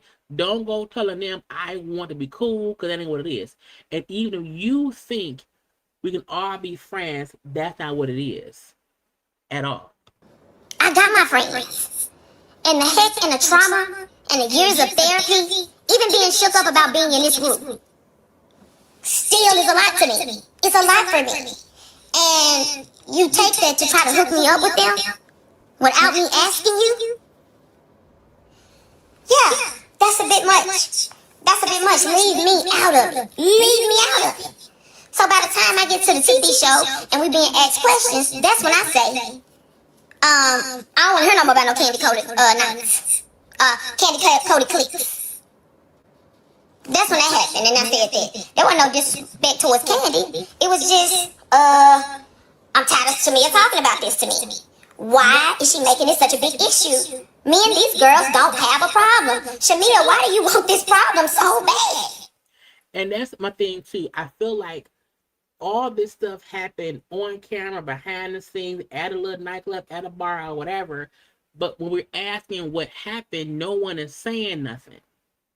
So if you're now saying Shamia was off camera or what, and whatever other moments, bringing up my lack of friendship with Rashida, Toya, and Candy, who she cool with, and I don't want to be cool with them. I don't have an issue with them, but I don't want to be cool with them. But Kay, you still be talking cash money shit about Rashida. You still say Rashida got bags. You can't. If you don't have an issue with them girls, you should not engage in any bullshit with them at all. So a part of me called bullshit on her thought process of we not beefing. Bitch, we is. Because we don't rock with each other. But that can also mean, so I'm not trying to befriend them, Shamia. So stop trying to talk them up to me, or trying to tell me, but they don't want me to be your friend because I don't care. I also think unless Candy, Rashida, or Toya is gonna pop up next season, we don't need any conversation about it. And again, that's why I was aggravated and thinking, why the fuck is Shamia bringing up the girls anyway? They not on the show. You know, Rashida and Toya will probably never join Housewives of Atlanta. Rashida might. No, Toya may. I don't know. But so there should be no conversation. So to me, Shamia was being messy as fuck if there was any conversation about the other girls. They're not on the show, bitch. I know what you told me. And she's like, no. I said, no, I know what you told me. And I had one cup of Jack Daniels, so I knew I was mad. So she said, I was like, this. Man, I hopped up. I was like, this. You a little lying something. Like, you'll do anything to people. You make up stuff. You forget what you said. You apologize real quick after you done the damage and forget what you said. I've been here riding so hard for you. Like, ain't nobody gonna mess with you, Shamia. Nobody. But what do? Soon, as I wouldn't say what you wanted me to say, you got said, because, honey, I can vindicate some things. But see, I don't want to have to do that. But I'm gonna tell you one thing. If you keep playing with me, I got a person I need to act. And see, it's unlike them. They've known me for years and years, and they want to, save you. Honey, it ain't even been a whole year, and I didn't see who you are. I ain't no snitch, but don't push me. All right? It's never because I'm being petty. I'll leave you alone, let you go on your way. If I stop talking to you, you probably sit on a radio station and act like you was, I was in a physical attack. Really, Karen?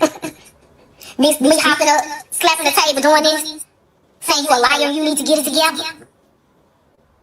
No, I'm cool. And that's one thing I am.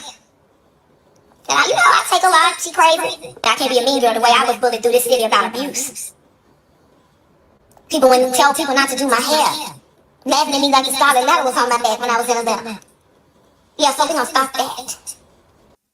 I also need Kay to stop bringing up old shit. If you was in Atlanta before and they was bitches to you, fuck them hoes. If you left Atlanta and moved to Tennessee, fuck them hoes. But Kay, you can be a mean girl. The way you tried to beef with Drew for no fucking reason is mean girl behavior. Now, you and Shamia is on some bullshit. I do think Shamia caused some issues, but you do have mean girl tendencies how you treated Drew over some bullshit that you thought was happening. So, I'm just saying. I don't take no mess, but I love people. Will give people any and everything. So, all I'm asking,